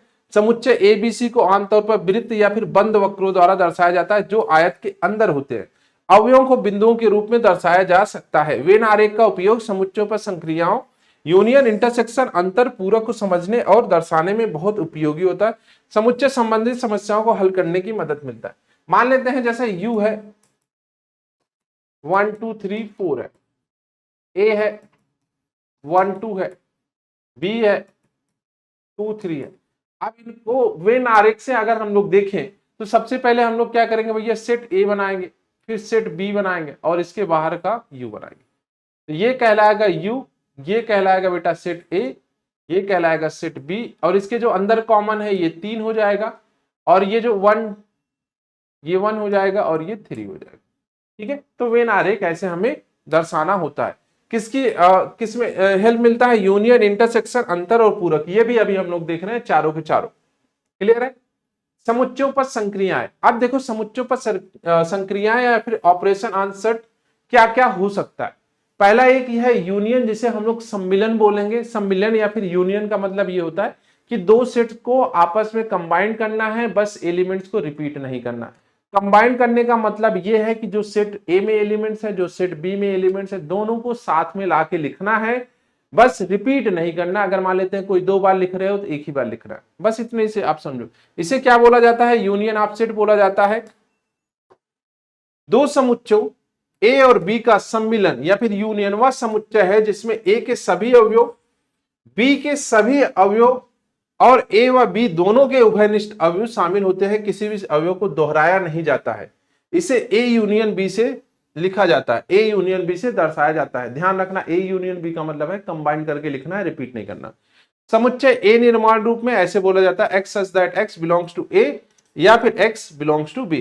जैसे दो एग्जांपल है यहाँ पे, इसमें 1 2 3 है, इसमें 3 4 5 है, तो दोनों को साथ में लिख लो, 1 से लेके 5 तक नंबर लिख लो। ठीक है, तो 1 से 5 तक हमने नंबर लिख लिया। यहाँ पे देखो 3 3 रिपीट हो रहा था तो एक ही बार लिखा गया है यहाँ पे ये 3। ठीक है, तो कंबाइन करके लिख लिए हम लोग, तो ये कहलाया हमारा यूनियन। यूनियन का कुछ गुणधर्म है। यूनियन का गुणधर्म है क्या? विनिमय नियम। पहला क्या है? विनिमय नियम। कम्यूटेटिव लॉ, सहचर नियम, एसोसिएटिव लॉ, तत्समक आइडेंटिटी लॉ, वर्ग सम नियम, आइडोपोटेंट लॉ और सार्वत्रिक समुच्चय का नियम। ठीक है, सार्वत्रिक समुच्चय का नियम, इतने नियम है। अगर हम लोग कम्यूटेटिव लॉ की बात करें तो भैया इसमें कोई भी क्रम का फर्क नहीं पड़ता, आगे पीछे हो सकता है। ए यूनियन बी निकालो या फिर बी यूनियन ए निकालो, बात एक ही है। साहचर्य नियम, एसोसिएटिव लॉ। एसोसिएटिव लॉ का मतलब है कि भैया ये यहां पे ये रहेगा, A union B union C, आप इनमें से कोई दो एक साथ ले लो यूनियन, फिर तीसरे के साथ लो तो वही आएगा। तत्समक आइडेंटिटी लॉ। आइडेंटिटी लॉ बहुत ही इंपॉर्टेंट है, ध्यान रखना भाई, कि अगर ए का हम लोग फाई के साथ यूनियन ले रहे हैं तो हमेशा ए आएगा, और फाई के साथ इंटरसेक्शन ले रहे हैं तो फाई आएगा। अभी हम लोग पढ़ेंगे, सर्वनिष्ठ वाला भी पढ़ेंगे जिसे इंटरसेक्शन बोला जाता है। तो अगर ए इंटरसेक्शन फाई है तो फाई आएगा, ए यूनियन फाई है तो ए आएगा। आइडोपोटेंट लॉ क्या है भाई? अगर कोई ए है, उसी के साथ हम लोग यूनियन ले रहे हैं तो हमेशा वही सेट आएगा। ठीक है, जैसे for example A is equal to 1 2 3 है, तो हम लोग क्या कर रहे हैं? ए यूनियन ए लिख रहे हैं, तो बेटा वही तो लिखेंगे, 1 2 3 ही तो लिखेंगे, और क्या लिखेंगे। सार्वत्रिक समुच्चय में यू बड़ा होता है तो यू को हम लोग लिख देंगे, क्योंकि ए तो यू के अंदर आएगा ही आएगा। क्लियर है? समुच्चयों का सर्वनिष्ठ या फिर इंटरसेक्शन ऑफ सेट, इसमें कॉमन ढूंढना होता है। क्या होता है बेटा? कॉमन। जो बेटा कॉमन है उसी को लिखोगे। जैसे फॉर एग्जांपल यहाँ पे 1 2 3 4 है, यहाँ पे 3 4 5 है, क्या कॉमन आ रहा है? 3 4 आ रहा है, तो आप इसको 3 4 को लिख लो। ये क्या कहलाएगा? हमारा इंटरसेक्शन कहलाएगा। क्लियर है? इसके भी कुछ गुणधर्म है। कम्यूटेटिव लॉ की बात करें तो A intersection B, B intersection A commutative law का पालन करता है, आगे पीछे हो जाएगा, कोई दिक्कत नहीं। साहचर्य नियम का भी पालन करता है भाई। एसोसिएटिव लॉ का भी पालन करता है कि दो को एक साथ ले लो, उसके बाद तीसरे के साथ आप अलग से कर लो। तत्समक, तत्समक का भी पालन करता है भाई। तत्समक आइडेंटिटी लॉ का भी पालन करता है। A intersection U is equal to A, वर्ग सम आइडोपोटेंट दोनों साथ में है तो भैया ए आएगा। रिक्त समुच्चय का नियम फाई आएगा, वही जो हमने आपको बताया था। वितरण नियम, डिस्ट्रीब्यूटिव लॉ, ये इंपॉर्टेंट है, थोड़ा सा देख लो भैया डिस्ट्रीब्यूटिव लॉ। और ये भी दूसरा वाला डिस्ट्रीब्यूटिव लॉ कि भाई कैसे डिस्ट्रीब्यूट हो जाता है। जैसे A intersection B union C है तो ए इंटरसेक्शन बी हो जाएगा, फिर यूनियन लगेगा ए इंटरसेक्शन सी हो जाएगा। सिमिलर जैसे ये है ए यूनियन बी हो जाएगा, फिर उसके बाद आपका क्या लगेगा? इंटरसेक्शन लगेगा ए यूनियन सी हो, ए इंटरसेक्शन सी हो जाएगा। ठीक है, तो इस पे आप जरूर ध्यान रखना। क्लियर है? वैसे ये आपसे पूछेगा नहीं तो आप वैसे भी कर सकते हो इस टाइप के क्वेश्चन को। असंयुक्त डिसजॉइंट सेट्स। डिसजॉइंट सेट्स का मतलब क्या है? दोनों के बीच में कुछ भी कॉमन ना हो। डिसजॉइंट का मतलब क्या है? दोनों के बीच में कुछ भी कॉमन ना हो, तो इसे हम लोग डिसजॉइंट बोलते हैं। ठीक है, जैसे यहाँ पे 1 2 3 है, यहाँ पे 4 5 6 है, दोनों के बीच में कुछ भी कॉमन नहीं है, तो इसका मतलब ये क्या है बेटा? डिसजॉइंट है। आगे बढ़ो। समुच्चयों का अंतर, डिफरेंस ऑफ सेट। दो अगर सेट गिवन है ए माइनस बी, डिफरेंस किससे दिखाया जाता है? ए माइनस बी से। यहां पे आपको फोकस करना है ए पर। इसका मतलब क्या है? ए से बी के अवयव हटा दो, अवयव रिमूव करना है, रिमूव करके लिख दो। बस इतना काम है आपको देखना, ये सारी चीजें भूल जाओ कि a माइनस बी करना है तो b के जितने भी एलिमेंट्स हैं a से हटा दो, बाकी a के एलिमेंट्स लिख लो। फॉर एग्जाम्पल यहां पे लिखा गया है जैसे a में 1 से लेके 5 तक है, b में 4 से लेके 7 तक है, तो a में से b के एलिमेंट्स हटाओ तो 4 5 हट जाएगा, तो बचेगा कितना भैया 1 2 3।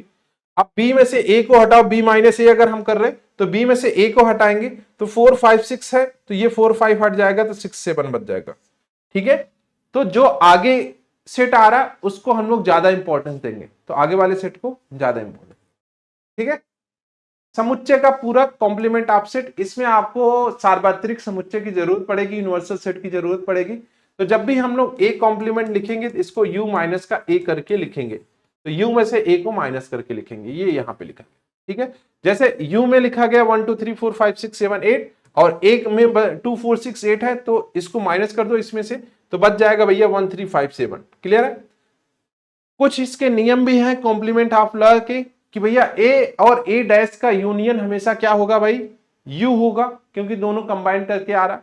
और अगर इंटरसेक्शन ले रहे हो फाई होगा, क्योंकि कॉम्प्लीमेंट और ए में कुछ भी कॉमन नहीं आता, इस वजह से क्या आ रहा है बेटा, फाई आ रहा है। क्लियर है? क्या आ रहा है बेटा, फाई आ रहा है। ठीक है, क्लियर है बच्चा? अब हम लोग देखते हैं D Morgan's theorem. D Morgan's theorem, और डी मॉर्गन्स थ्योरम होता क्या है इसको हम लोग देखते हैं। क्लियर है बच्चा यहां तक? अब हम लोग देखते हैं समुच्चय पर संक्रियाएं, ऑपरेशन आंसर्स देखते हैं समुच्चय पर संक्रिया। डी मॉर्गन्स नियम क्या कहता है कि भाई अगर ए यूनियन बी और उसका हम लोग क्या कर रहे हैं, कॉम्प्लीमेंट ले रहे हैं, डैश का मतलब क्या है, कॉम्प्लीमेंट। तो अगर हम लोग ए यूनियन बी का कॉम्प्लीमेंट ले रहे हैं तो ये चेंज हो जाएगा किसमें, इंटरसेक्शन में। सिमिलर अगर इंटरसेक्शन है तो यूनियन में चेंज हो जाएगा। ये थोड़ा सा इंपॉर्टेंट है, इसका आगे भी हम लोग यूज करने वाले हैं। ठीक है, तो इस फार्मूले को ध्यान रखना, डी मॉर्गन्स थ्योरम। ओके, बाद द्विपूरक नियम, लॉ ऑफ डबल कॉम्प्लीमेंट। अगर हम किसी सेट का 2 बार कॉम्प्लीमेंट लेते हैं तो वापस से वही सेट हमको मिल जाता है। रिक्त समुच्चय और सार्वत्रिक समुच्चयों के नियम, अगर हम लोग फाई का डैश ले रहे हैं तो यू आ जाएगा, और अगर हम लोग यू का कॉम्प्लीमेंट ले रहे हैं तो फाई आ जाएगा। क्लियर है यहां तक? उसके बाद कुछ और चीजें हैं, कुछ और फार्मूले हैं, some important results on set. ये आपको रटने नहीं है, ये आप खुद से भी बना सकते हो, बट एक बार देख लो कि भाई पहला वाला है A union B, N A plus n B minus n A intersection B. इसको आप इधर लेके आओ, इसको इधर लेके आओ, तो दूसरा फार्मूला क्रिएट हो जाएगा। ए इंटरसेक्शन बी फाई है, तो ए और बी असंयुक्त समुच्चय होंगे, मतलब कि दोनों में कुछ भी कॉमन नहीं होगा। और अगर हम लोग ए यूनियन बी लिख रहे हैं, n A plus n B, then ये फार्मूला ये क्योंकि जीरो हो जाएगा, यहां से कुछ भी कॉमन नहीं है तो फाइव हो जाएगा, इस वजह से हट गया, सिर्फ बचा n A plus n B. N A minus B को लिखा जा सकता है एन ए माइनस का n A intersection B. Similar B वाले को आप पहले लिख रहे हो तो माइनस कर दो, दोनों में सेम माइनस होगा। ए डैश का मतलब है यू में से ए को हटा दो। क्लियर है? और अगर 3 वाला फार्मूला है तो 3 वाला आपको ये देखना है, अगर 3 समुच्चय हैं उनका यूनियन ले रहे हो तो N A N B N A C, फिर माइनस का दोनों का इंटरसेक्शन, दो का इंटरसेक्शन, फिर आखिरी में प्लस आपको एक ऐड करना है। ठीक है, तो ये तीसरा वाला फार्मूला है, आप इसको एक बार लिख भी सकते हो तीसरे वाले फार्मूले को, जिससे आपको याद रहे ये। ठीक है, तीसरा वाला फार्मूला आप लिख सकते हो जिससे आपको ये हमेशा के लिए याद रहे। कुछ है नहीं, बस दो का इंटरसेक्शन लेना है और तीसरे का वहां पे आपको सॉल्व करना है। ठीक है, अब आते हैं हम लोग क्वेश्चन। ठीक है, पहला क्वेश्चन हम लोग स्टार्ट कर रहे हैं, पहले क्वेश्चन से हम लोग स्टार्ट कर रहे हैं। और पहला क्वेश्चन किस पे आधारित है भाई? पहला क्वेश्चन किस पे आधारित है? Identification and representation of set, कि भाई समुच्चय की पहचान करना है और निरूपण करना है कि कौन सा समुच्चय है, कौन सा समुच्चय नहीं है। पहले क्वेश्चन की बात करते हैं, निम्नलिखित संग्रहों में से कौन कौन से समुच्चय हैं, कौन कौन से समुच्चय हैं, अपने उत्तर का औचित्य बताइए। ठीक है, आपके पास कुछ क्वेश्चंस हैं, इसमें से आपको बताना है कि कौन सा समुच्चय है, कौन सा समुच्चय नहीं है। पहला, जे अक्षर से प्रारंभ होने वाले वर्ष के सभी महीनों का संग्रह। जब इन्होंने खुद बोल दिया कि सभी महीनों का संग्रह और जे से स्टार्ट होने वाला, तो क्या क्या स्टार्ट हो सकता है भाई? जून हो सकता है, जुलाई हो सकता है, जनवरी हो सकता है, यही 3 तो होंगे, इसका मतलब ये सेट है, पहला है। दूसरा, भारत के 10 सबसे प्रतिभाशाली लेखकों का संग्रह, गलत बात है, सेट नहीं है, बताया था। क्यों नहीं है? क्योंकि अलग अलग केसेस में अलग अलग प्रतिभाशाली हो सकते हैं। T20 का कोई और बढ़िया क्रिकेटर होगा, बैट्समैन होगा, ओडीआई का कोई और, टेस्ट का अलग, तो अलग अलग। विश्व के सर्वश्रेष्ठ 11 क्रिकेट बल्लेबाजों का संग्रह। अब ये फिर से गलत बात है। क्यों? क्योंकि सर्वश्रेष्ठ 11 क्रिकेट बल्लेबाजों का संग्रह वही चीज है। हो सकता कोई बहुत तेजी से खेल रहा हो, T20 वाला प्लेयर हो, कोई टेस्ट वाला प्लेयर हो, तो आप कैसे आइडेंटिफाई करोगे कि 11 ये यही बेस्ट है? अलग अलग फॉर्मेट के अलग अलग बेस्ट हो सकते हैं, ठीक है। ये भी आपका नहीं है। आपकी कक्षा के सभी लड़कों का संग्रह, आपकी क्लास में जितने बच्चे हैं कुछ नहीं देखना, सबको उठा के लेके चले आओ। उठा के लेके चले आने का मतलब क्या है? सेट के अंदर रख दो। ये भी क्या हो जाएगा भैया? समुच्चय। सभी सम पूर्णांकों का संग्रह, जब सभी बोल दिया तो इसका मतलब सही बात है। क्लियर है? समझ में आ गया भाई कौन सा सेट है कौन सा सेट नहीं है।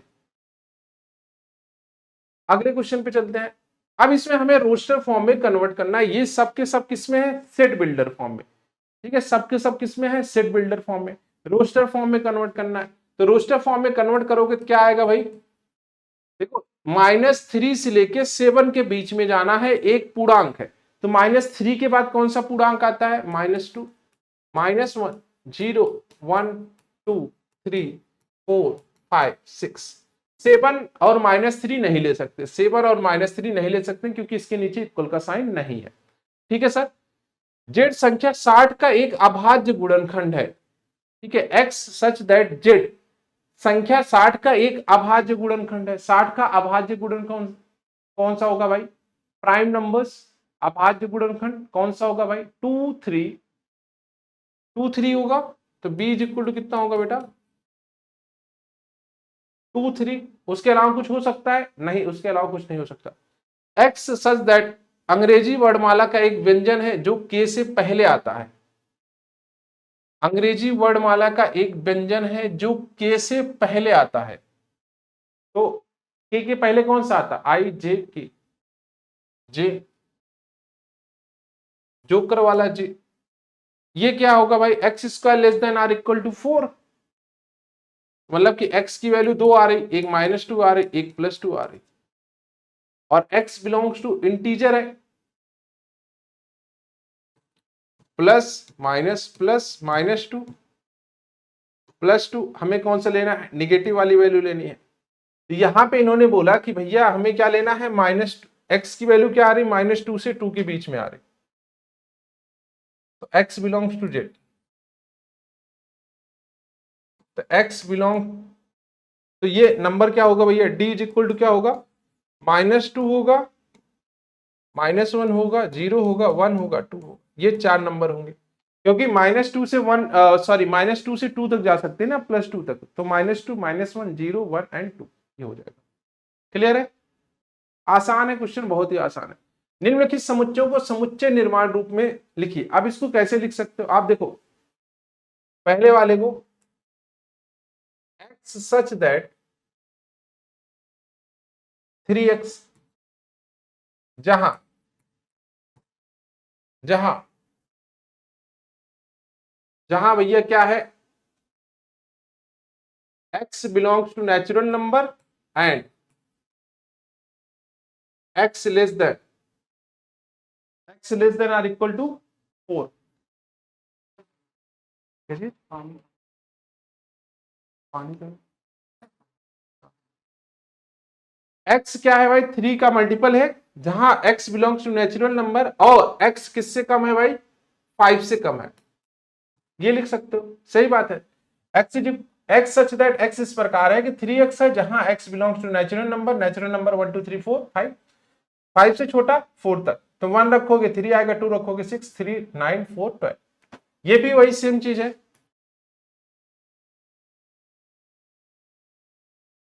2 की पावर x, जहां x belongs to natural number and x less than 5, क्योंकि भैया 2 की पावर 5 32 होता है, ठीक है। ये क्या है? 5 वाली पावर है,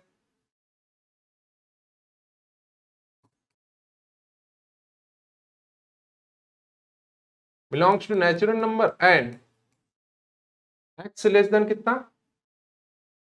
5। तीनों लगभग एक जैसे हैं, ठीक है। ये क्या है 149 है, इसको क्या लिखोगे, x such that x square, जहां x belongs to natural number and x की वैल्यू भैया 1 से लेके 10 के बीच में है, सही है। तो ये कन्वर्ट हो गया किसमें, सेट बिल्डर फॉर्म में। सब के सब किसमें कन्वर्ट हो गए बेटा, सेट बिल्डर फॉर्म में कन्वर्ट हो गए कि भैया एक्स स्क्वायर है जहां x बिलोंग्स टू n है और x की वैल्यू 1 से लेके 10 तक है, ठीक है, 1 से लेके 10 तक है। ये कन्वर्ट हो गया किसमें, सब के सब कन्वर्ट हो गए सेट बिल्डर फॉर्म में, ठीक है। अब हम लोग क्वेश्चन बनाने वाले हैं समुच्चय के प्रकार पर, टाइप्स ऑफ सेट पर क्वेश्चन बनाने वाले, तो भैया कौन सी टाइप्स का सेट है।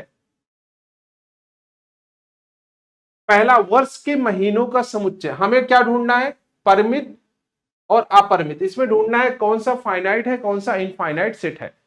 अगर पूछा जा रहा है कि मंथ, मंथ में कितने कितने मंथ होते हैं, 12 मंथ होते हैं, तो 12 काउंट कर सकते हो, इसका मतलब ये क्या है बेटा, परिमित है। ये अपरिमित है क्योंकि डॉट डॉट लगा है, क्योंकि भैया ये आखिरी वाला इसका एंड पॉइंट क्या होगा हमें भी नहीं पता, आखिरी वाला एंड पॉइंट हमें भी नहीं पता है कहां तक जाएगा, ठीक है। ये क्या है, आखिरी वाला पॉइंट 100 है, पहला वाला 1 है, तो परिमित है।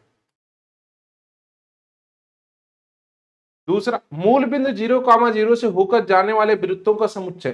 देखो मूल बिंदु 0,0 से बहुत सारे वृत्त जाएंगे, अनंत जाएंगे, तो अनंत जाएंगे तो अपरिमित, अपरिमित।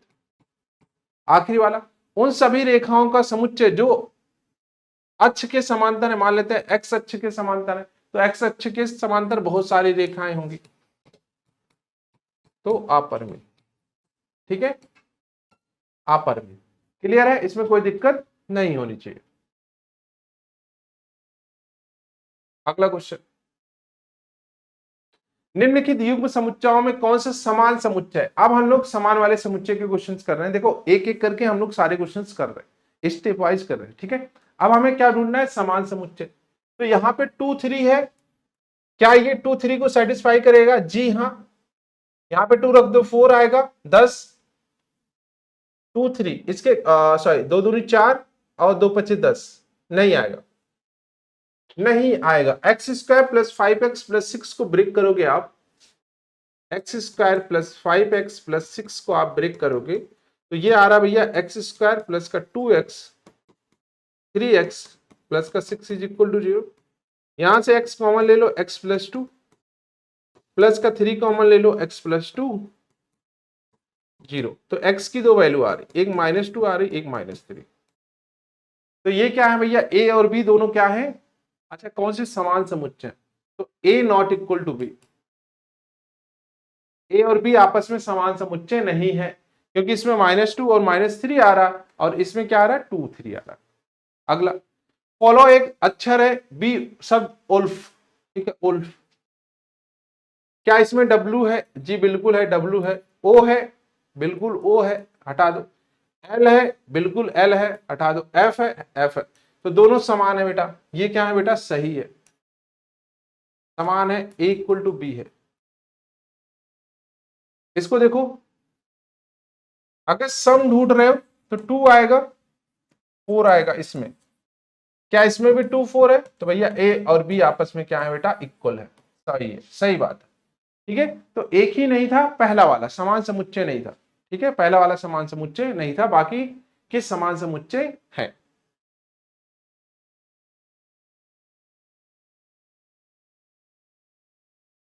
अब हम लोग सबसेट पर क्वेश्चन बनाने वाले हैं, प्रॉपर सबसेट पर एंड पावर सेट, इन तीनों पे क्वेश्चंस बनाने वाले हैं। पहला क्वेश्चन, निम्नलिखित समुच्चयों में उपयुक्त प्रतीक भरिए, 2 3 4। अब इसमें हमको भरना है कि भाई कौन सा है। अच्छा देखो, ध्यान से देखो, ए ये किसका साइन है, प्रॉपर का, ये किसका साइन है, सबसेट का, ध्यान रखना। तो यहां पे क्या भरा जाएगा, 2 3 4 क्या है भाई, सबसेट है। ए बी सी क्या है, बी सी डी है। यहां पे रिक्त स्थानों पर उपयुक्त प्रतीक भरिए, ठीक है। तो यहाँ पे ABC है, यहाँ पे BCD है, ए भाई पता नहीं कहां से आ गया, तो ये नहीं है, नहीं है, उपसमुच्चय नहीं है, क्योंकि ये अलग है, ये अलग है। आपके विद्यालय की कक्षा 11 का एक छात्र है और आपके विद्यालय का एक छात्र है, सही बात है, तो ये क्या हो जाएगा, सबसेट है, क्योंकि आपका जो आपकी क्लास का बच्चा होगा आपके विद्यालय के अंदर ही तो आ रहा होगा, तो इधर आपका विद्यालय है, इधर आपकी क्लास है, तो आपकी क्लास आपके विद्यालय में ही आ रही होगी, इसका मतलब क्या है, सबसेट। ठीक है, अगला, निम्नलिखित समुच्चय के सभी उप समुच्चय लिखिए। अब इसके हमें क्या करने हैं, उप समुच्चय लिखने हैं, सभी उप समुच्चय। पहले वाले का पाई हो जाएगा, ए हो जाएगा, इसका पाई हो जाएगा, 0 हो जाएगा, 1 हो जाएगा एंड 0 1 हो जाएगा। अभी मैंने बताया था आपको फार्मूला 2 की पावर n, इसमें रखते चले जाओ, आ जाएगा। पहले में एक एलिमेंट्स है तो 2 आएगा, 2 है तो 4 आएगा। अब इसका सबसे पहले 5 आएगा, उसके बाद 1 आएगा, फिर 2 आएगा, फिर 3 आएगा, फिर 1 2 आएगा, 1 3 आएगा, फिर 2 3 आएगा, फिर 1 2 3 आएगा। टोटल 8 आने वाले हैं, 1 2 3 4 5 6 7 8, टोटल 8। ये तो बेटा 5 है, तो इसका कोई उपसमुच्चय नहीं होगा, इसका कोई उपसमुच्चय नहीं है, क्योंकि ये समुच्चय नहीं है। ये क्या नहीं है बेटा, समुच्चय नहीं है।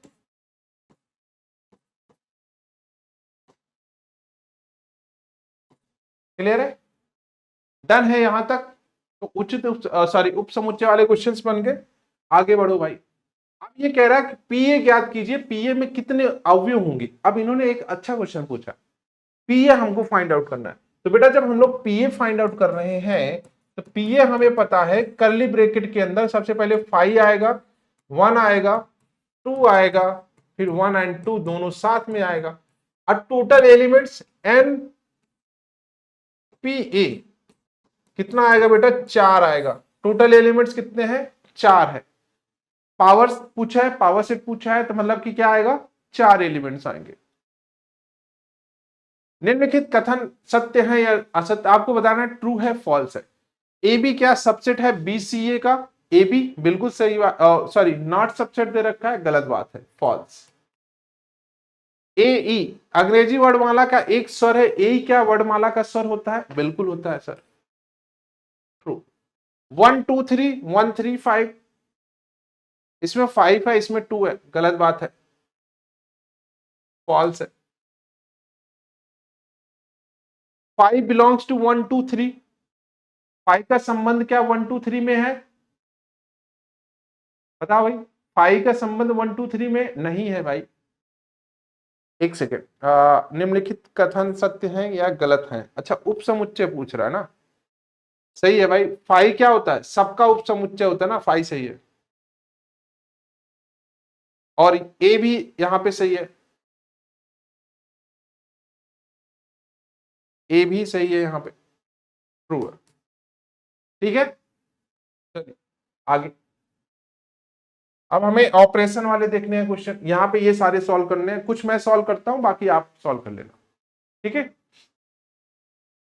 जैसे मैं यूनियन वाला बता देता हूं, इंटरसेक्शन का बता देता हूं, एक एक करके मैं बता देता हूं, बाकी आप कर लेना खुद से।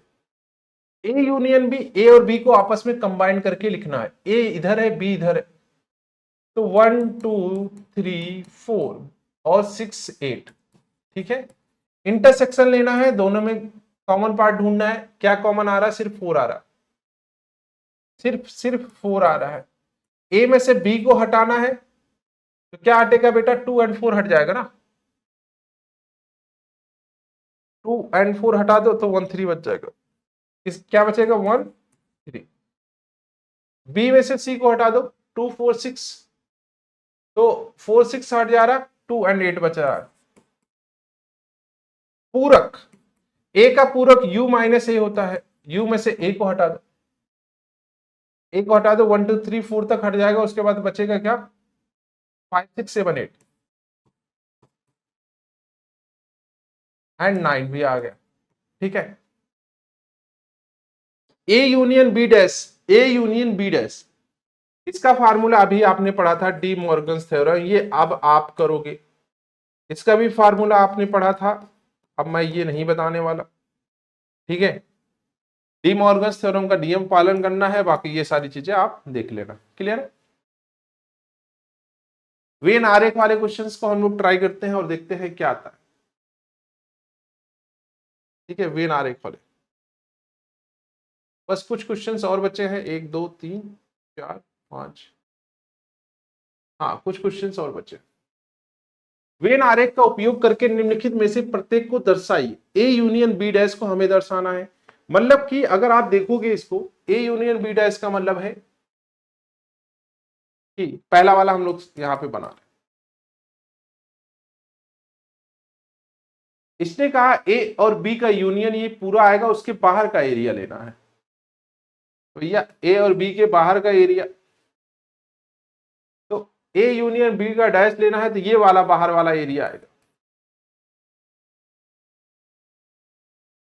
ये क्या कहलाएगा, ए यूनियन बी का पूरक। क्लियर है। अच्छा इस ये दोनों सेम ही है, क्योंकि भैया यही तो कहलाएगा ए यूनियन बी का डैश ही क्या कहलाएगा, ए डैश, और इंटरसेक्शन बी डैश कहलाएगा। ए माइनस बी लेना है, बी माइनस ए करना है। ये रहा ए, ये रहा बी, ए में से बी को हटा दो। हमने क्या किया, ए में से बी को हटाया तो ये वाला बच गया। अब बी में से ए को हटाया, ये पूरा बी है, इसमें से ए को हटाया तो ये वाला बच गया। अब इनका यूनियन लेना है, इनका यूनियन लेना है। इनका यूनियन क्या आएगा भाई, इनका यूनियन क्या आएगा। आप कहोगे कि sir n A union B में से एन ए इंटरसेक्शन बी हटा दो। अरे ये पूरा का पूरा ए यूनियन बी है, इसमें से ये बीच वाला पार्ट हटा दो तो यही आ जाएगा, ये जो पूछा ये इसके इक्वल हो जाएगा। क्लियर है। आप फिगर से भी बना सकते हो, फिगर से भी बना सकते हो। क्लियर है यहां तक भाई, फिगर भी बना सकते हो बढ़िया से फिगर। डन है बेटा यहां तक। इसके आगे हम लोग कंटिन्यू करते हैं भाई। अगला वेन आरेख की सहायता से दर्शाना है कि भाई A union B, A intersection B union C क्या होता है भाई, A union B union A intersection C होता है। ये हमें वेन डायग्राम के द्वारा दिखाना है। सबसे पहले हम लोग दो सेट बनाते हैं, ए और बी, दो सेट बना दिया। अब ये कह रहा है कि A intersection B union C, ठीक है। एक तीसरा भी है, ये तीसरा हो गया, ए बी सी, तीन सेट हो गए हमारे पास। ये पहला हो गया, ये दूसरा हो गया, ये तीसरा हो गया। कह रहा कि भाई A intersection B union C, पहले हम लोग बी यूनियन सी ढूंढ रहे हैं, बी यूनियन सी ढूंढ रहे हैं। तो बी और सी में कॉमन क्या है, बी और सी में कॉमन क्या है, ये वाला पार्ट कह रहा है। ये पार्ट क्या कहलाएगा भाई, ये वाला पार्ट कहलाएगा क्या, A intersection B union C. आप देखो बी और सी में अगर ढूंढने जाओगे तो बी और सी में ये पूरा पार्ट कॉमन आएगा, बट इसमें भी अगर हम लोग ए के साथ इंटरसेक्शन ले रहे हैं, एक सेकेंड, बी यूनियन सी और उसके बाद ए इंटरसेक्शन हम लोग ले रहे हैं, तो आ रहा है हमारा ये वाला पार्ट, सॉरी ये पूरा का पूरा पार्ट आ रहा है ना, क्योंकि बी और सी का यूनियन लोगे तो ये पूरा का पूरा पार्ट आएगा, और उसमें भी अगर हम लोग ए के साथ इंटरसेक्शन ले रहे हैं तो ये पार्ट आएगा। अब ये पार्ट है क्या चीज, ये पार्ट क्या है चीज भाई, ये है ए और बी में कॉमन, सॉरी ए और सी में कॉमन, ए इंटरसेक्शन सी है। क्या है, ए इंटरसेक्शन सी है। सिमिलर इसको ढूंढना है हमें, इसको ढूंढना है, तो तीन बॉक्स बना लो प्यारा सा। सबसे पहले ए और बी का इंटरसेक्शन लो। ए और बी का इंटरसेक्शन क्या है भाई, ए और बी का इंटरसेक्शन ढूंढने जाओगे, मान लेते हैं ये ए है, ये बी है, सी है। ए और बी का इंटरसेक्शन ढूंढने जाओगे तो ए और बी का इंटरसेक्शन ये पूरा का पूरा है। उसके बाद ए और सी का इंटरसेक्शन ढूंढने जाओगे तो ये पूरा का पूरा है। अब कह रहा है कि इन दोनों का यूनियन ले लो, तो इन दोनों का यूनियन लोगे तो क्या आएगा भाई, इन दोनों का यूनियन क्या आएगा, सिर्फ इतना वाला पार्ट आएगा। A union B, sorry A intersection B, A और बी में ये पूरा का पूरा कॉमन है, और ए इंटरसेक्शन सी में ये कॉमन है। इन दोनों का यूनियन लिया ये। अच्छा इसमें भी कुछ आ रहा है, ये वाला बच जा रहा है, इसको देखो भाई, B union C, B union C का मतलब ये, अच्छा ये भी तो कॉमन आएगा, सॉरी ये भी तो कॉमन आएगा, क्योंकि पूरा का पूरा बी वाला पार्ट ले रहे हो तो पूरा का पूरा बी और सी ये वाला कॉमन आएगा, फिर ये आएगा। तो इसका मतलब क्या आ रहा है भाई, इसमें भी ये पार्ट आ रहा और इसमें भी ये पार्ट आ रहा है, ठीक है। तो दोनों आपस में क्या है, इक्वल है। क्लियर है। तो आप इसको फिगर से भी दिखा सकते हो, बाकी वैल्यू भी पुट करके देख सकते हो, वैल्यू भी रख रख के देख सकते हो। अगला क्वेश्चन,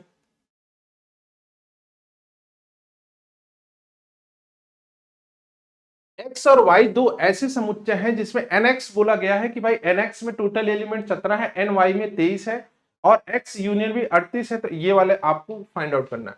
अच्छा, जब हम लोग फार्मूला लिखे थे किसका भाई, इंटरसेक्शन y वाला, तो क्या था, nx प्लस माइनस,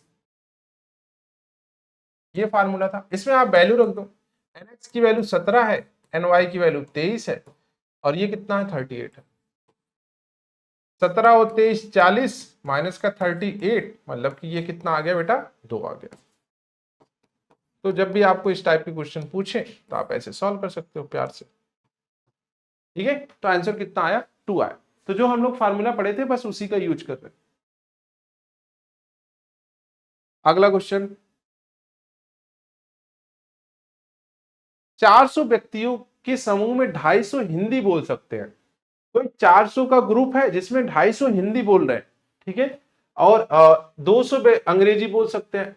तो भाई हिंदी बोलने वाले कितने हैं, एनएच बोल रहे हैं 200, सॉरी 250, और अंग्रेजी एनई कितने बोल रहे हैं, 200। कितने व्यक्ति हिंदी और अंग्रेजी दोनों बोल सकते हैं, हमें फाइंड आउट करना है हिंदी और अंग्रेजी का इंटरसेक्शन। और गिवन है क्या भाई, हिंदी और इंग्लिश का यूनियन दे रखा है 400। क्या फार्मूला से बना सकते हैं हम लोग, बिल्कुल बना सकते हो। एनएच, एच का मतलब हिंदी, एनी इंग्लिश, ये फार्मूला होगा। एनएच का मतलब कितना है भाई, 250।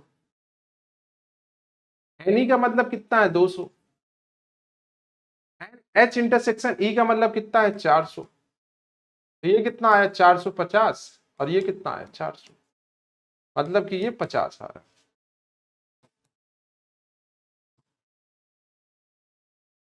क्लियर है, ये कितना आ रहा है बेटा, 50 आ रहा है।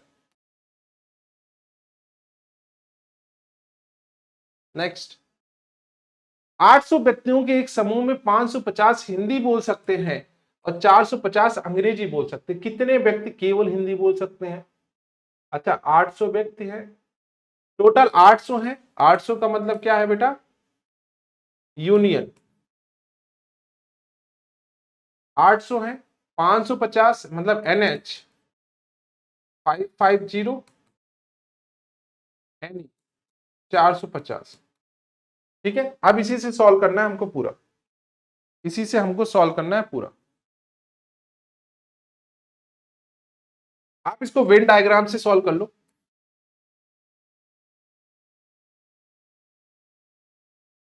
अगर हम लोग यहां पे देखें, इंटरसेक्शन की बात करें, इंटरसेक्शन वाला पार्ट की वैल्यू सॉल्व करें तो बेटा ये कितना आएगा, 5 4 9 और 1 10, तो ये 200 आ रहा है। आप सॉल्व कर लेना फार्मूला लगा के, ये कितना आ रहा, 200। तो ये हो गया बेटा 200। हिंदी वाले कितने थे, 550, तो इधर वाले कितने हो जाएंगे भाई, 550 माइनस 2 350। ये हिंदी वाले हैं और ये इंग्लिश वाले हैं। 450 इंग्लिश वाले थे, 200 आ चुके हैं, ये 250 हो गए। अब इन्होंने जो भी बोला, कितने व्यक्ति केवल हिंदी बोल सकते हैं, केवल हिंदी का मतलब है ये वाली वैल्यू 350। कितने व्यक्ति केवल अंग्रेजी बोल सकते हैं, 250। इतना आसान हो गया। कितने व्यक्ति कम से कम एक भाषा बोल सकते हैं, कम से कम एक भाषा या फिर ज्यादा से ज्यादा दो भाषा, कम से कम मिनिमम एक भाषा, ज्यादा से ज्यादा दोनों लैंग्वेज। तो इनको जोड़ लो, तो ये कितने हो जाएंगे भैया, 800, 200, 450, 500 और 3 800, 800। कितने व्यक्ति दोनों भाषाएं बोल सकते हैं? दोनों भाषाएं बोल सकते हैं मतलब 200। तो अगर आपको वेन डायग्राम बनाना आता है फिर कोई दिक्कत नहीं, फिर आप सारे क्वेश्चंस बढ़िया से इजीली सॉल्व कर सकते हो। अगला क्वेश्चन, ठीक है। एक स्कूल में 20 शिक्षक हैं जो गणित या भौतिकी पढ़ाते हैं, ठीक है। तो टोटल अगर देखा जाए गणित मतलब कि मैथ्स और फिजिक्स यूनियन पी कितने हैं भाई? 20 शिक्षक है। इनमें से 12 गणित पढ़ाते हैं मतलब एनएम, एम का मतलब मैथ्स 12, और एन पी का मतलब गणित सॉरी भौतिकी 4, और 4 भौतिकी और गणित सॉरी दोनों पढ़ाते हैं। इन्होंने बोला दोनों पढ़ाते हैं। एम इंटरसेक्शन पी इसकी वैल्यू 4 है। तो कितने शिक्षक भौतिकी पढ़ाते हैं? एनपी की वैल्यू हमें फाइंड आउट करनी है। फॉर्मूला क्या था? M intersection P n plus NP minus n M union P, यही ना। यहां से एनपी हमें फाइंड आउट करना है, n M intersection P minus का एन एम प्लस का एन एम यूनियन पी हो जाएगा। रख लो भैया, इंटरसेक्शन वाली वैल्यू कितनी है? 4 है सर। एनएम की वैल्यू कितनी है? 12 है, और यूनियन की वैल्यू कितनी है? 20। तो 20 4 24 12। तो 12 लोग हैं जो फिजिक्स पढ़ा रहे हैं। 12 लोग क्या है बेटा? जो फिजिक्स पढ़ा रहे हैं। 12 लोग ऐसे हैं जो फिजिक्स पढ़ा रहे हैं। क्लियर है? डी मॉर्गन्स के नियमों का सत्यापन आखिरी क्वेश्चन है, आखिरी में हम लोग चल रहे हैं। अब यहां पे हमें फार्मूले का यहां पे करना है। बीच में क्या है भाई? ये इंटरसेक्शन वाला पार्ट है। सबसे पहले आप ए सॉल्व कर रहे हैं, A union B find out कर रहे हैं। इन दोनों को साथ में ले लो, कहां गया? ए और बी को साथ में ले लो, तो कितना आ रहा भाई? 1 2 3 4 5, ये आ रहा। ए यूनियन बी का हम लोग कॉम्प्लीमेंट ले रहे हैं, तो 1 से लेके 5 तक नंबर यहां पे हटा दो, बचेगा कितना? 6 7 8, ये आ गया। अब हमें ए डैश निकालना है। ए डैश 1 2 3 हटाओ, इसमें से 4 5 6 7 8, बी डैश 3 4 5 हटा दो, 1 2 6 7 8, ये आ गया। अब क्या करना है? इनका इंटरसेक्शन लेना है। इन दोनों का इंटरसेक्शन लो, कॉमन क्या आ रहा? कॉमन क्या आ रहा है भाई? 6 आ रहा, 7 आ रहा, 1 8 आ रहा। क्या ये दोनों आपस में इक्वल है? जी बिल्कुल, दोनों आपस में इक्वल है, तो डी मॉर्गन्स थ्योरम का पालन हो गया। बाकी ये बी वाला आप होमवर्क कर लेना, ठीक है। डिट्टो ही, कुछ ज्यादा नहीं करना, डिट्टो ही करना। क्लियर है? गृहकार क्या है बेटा?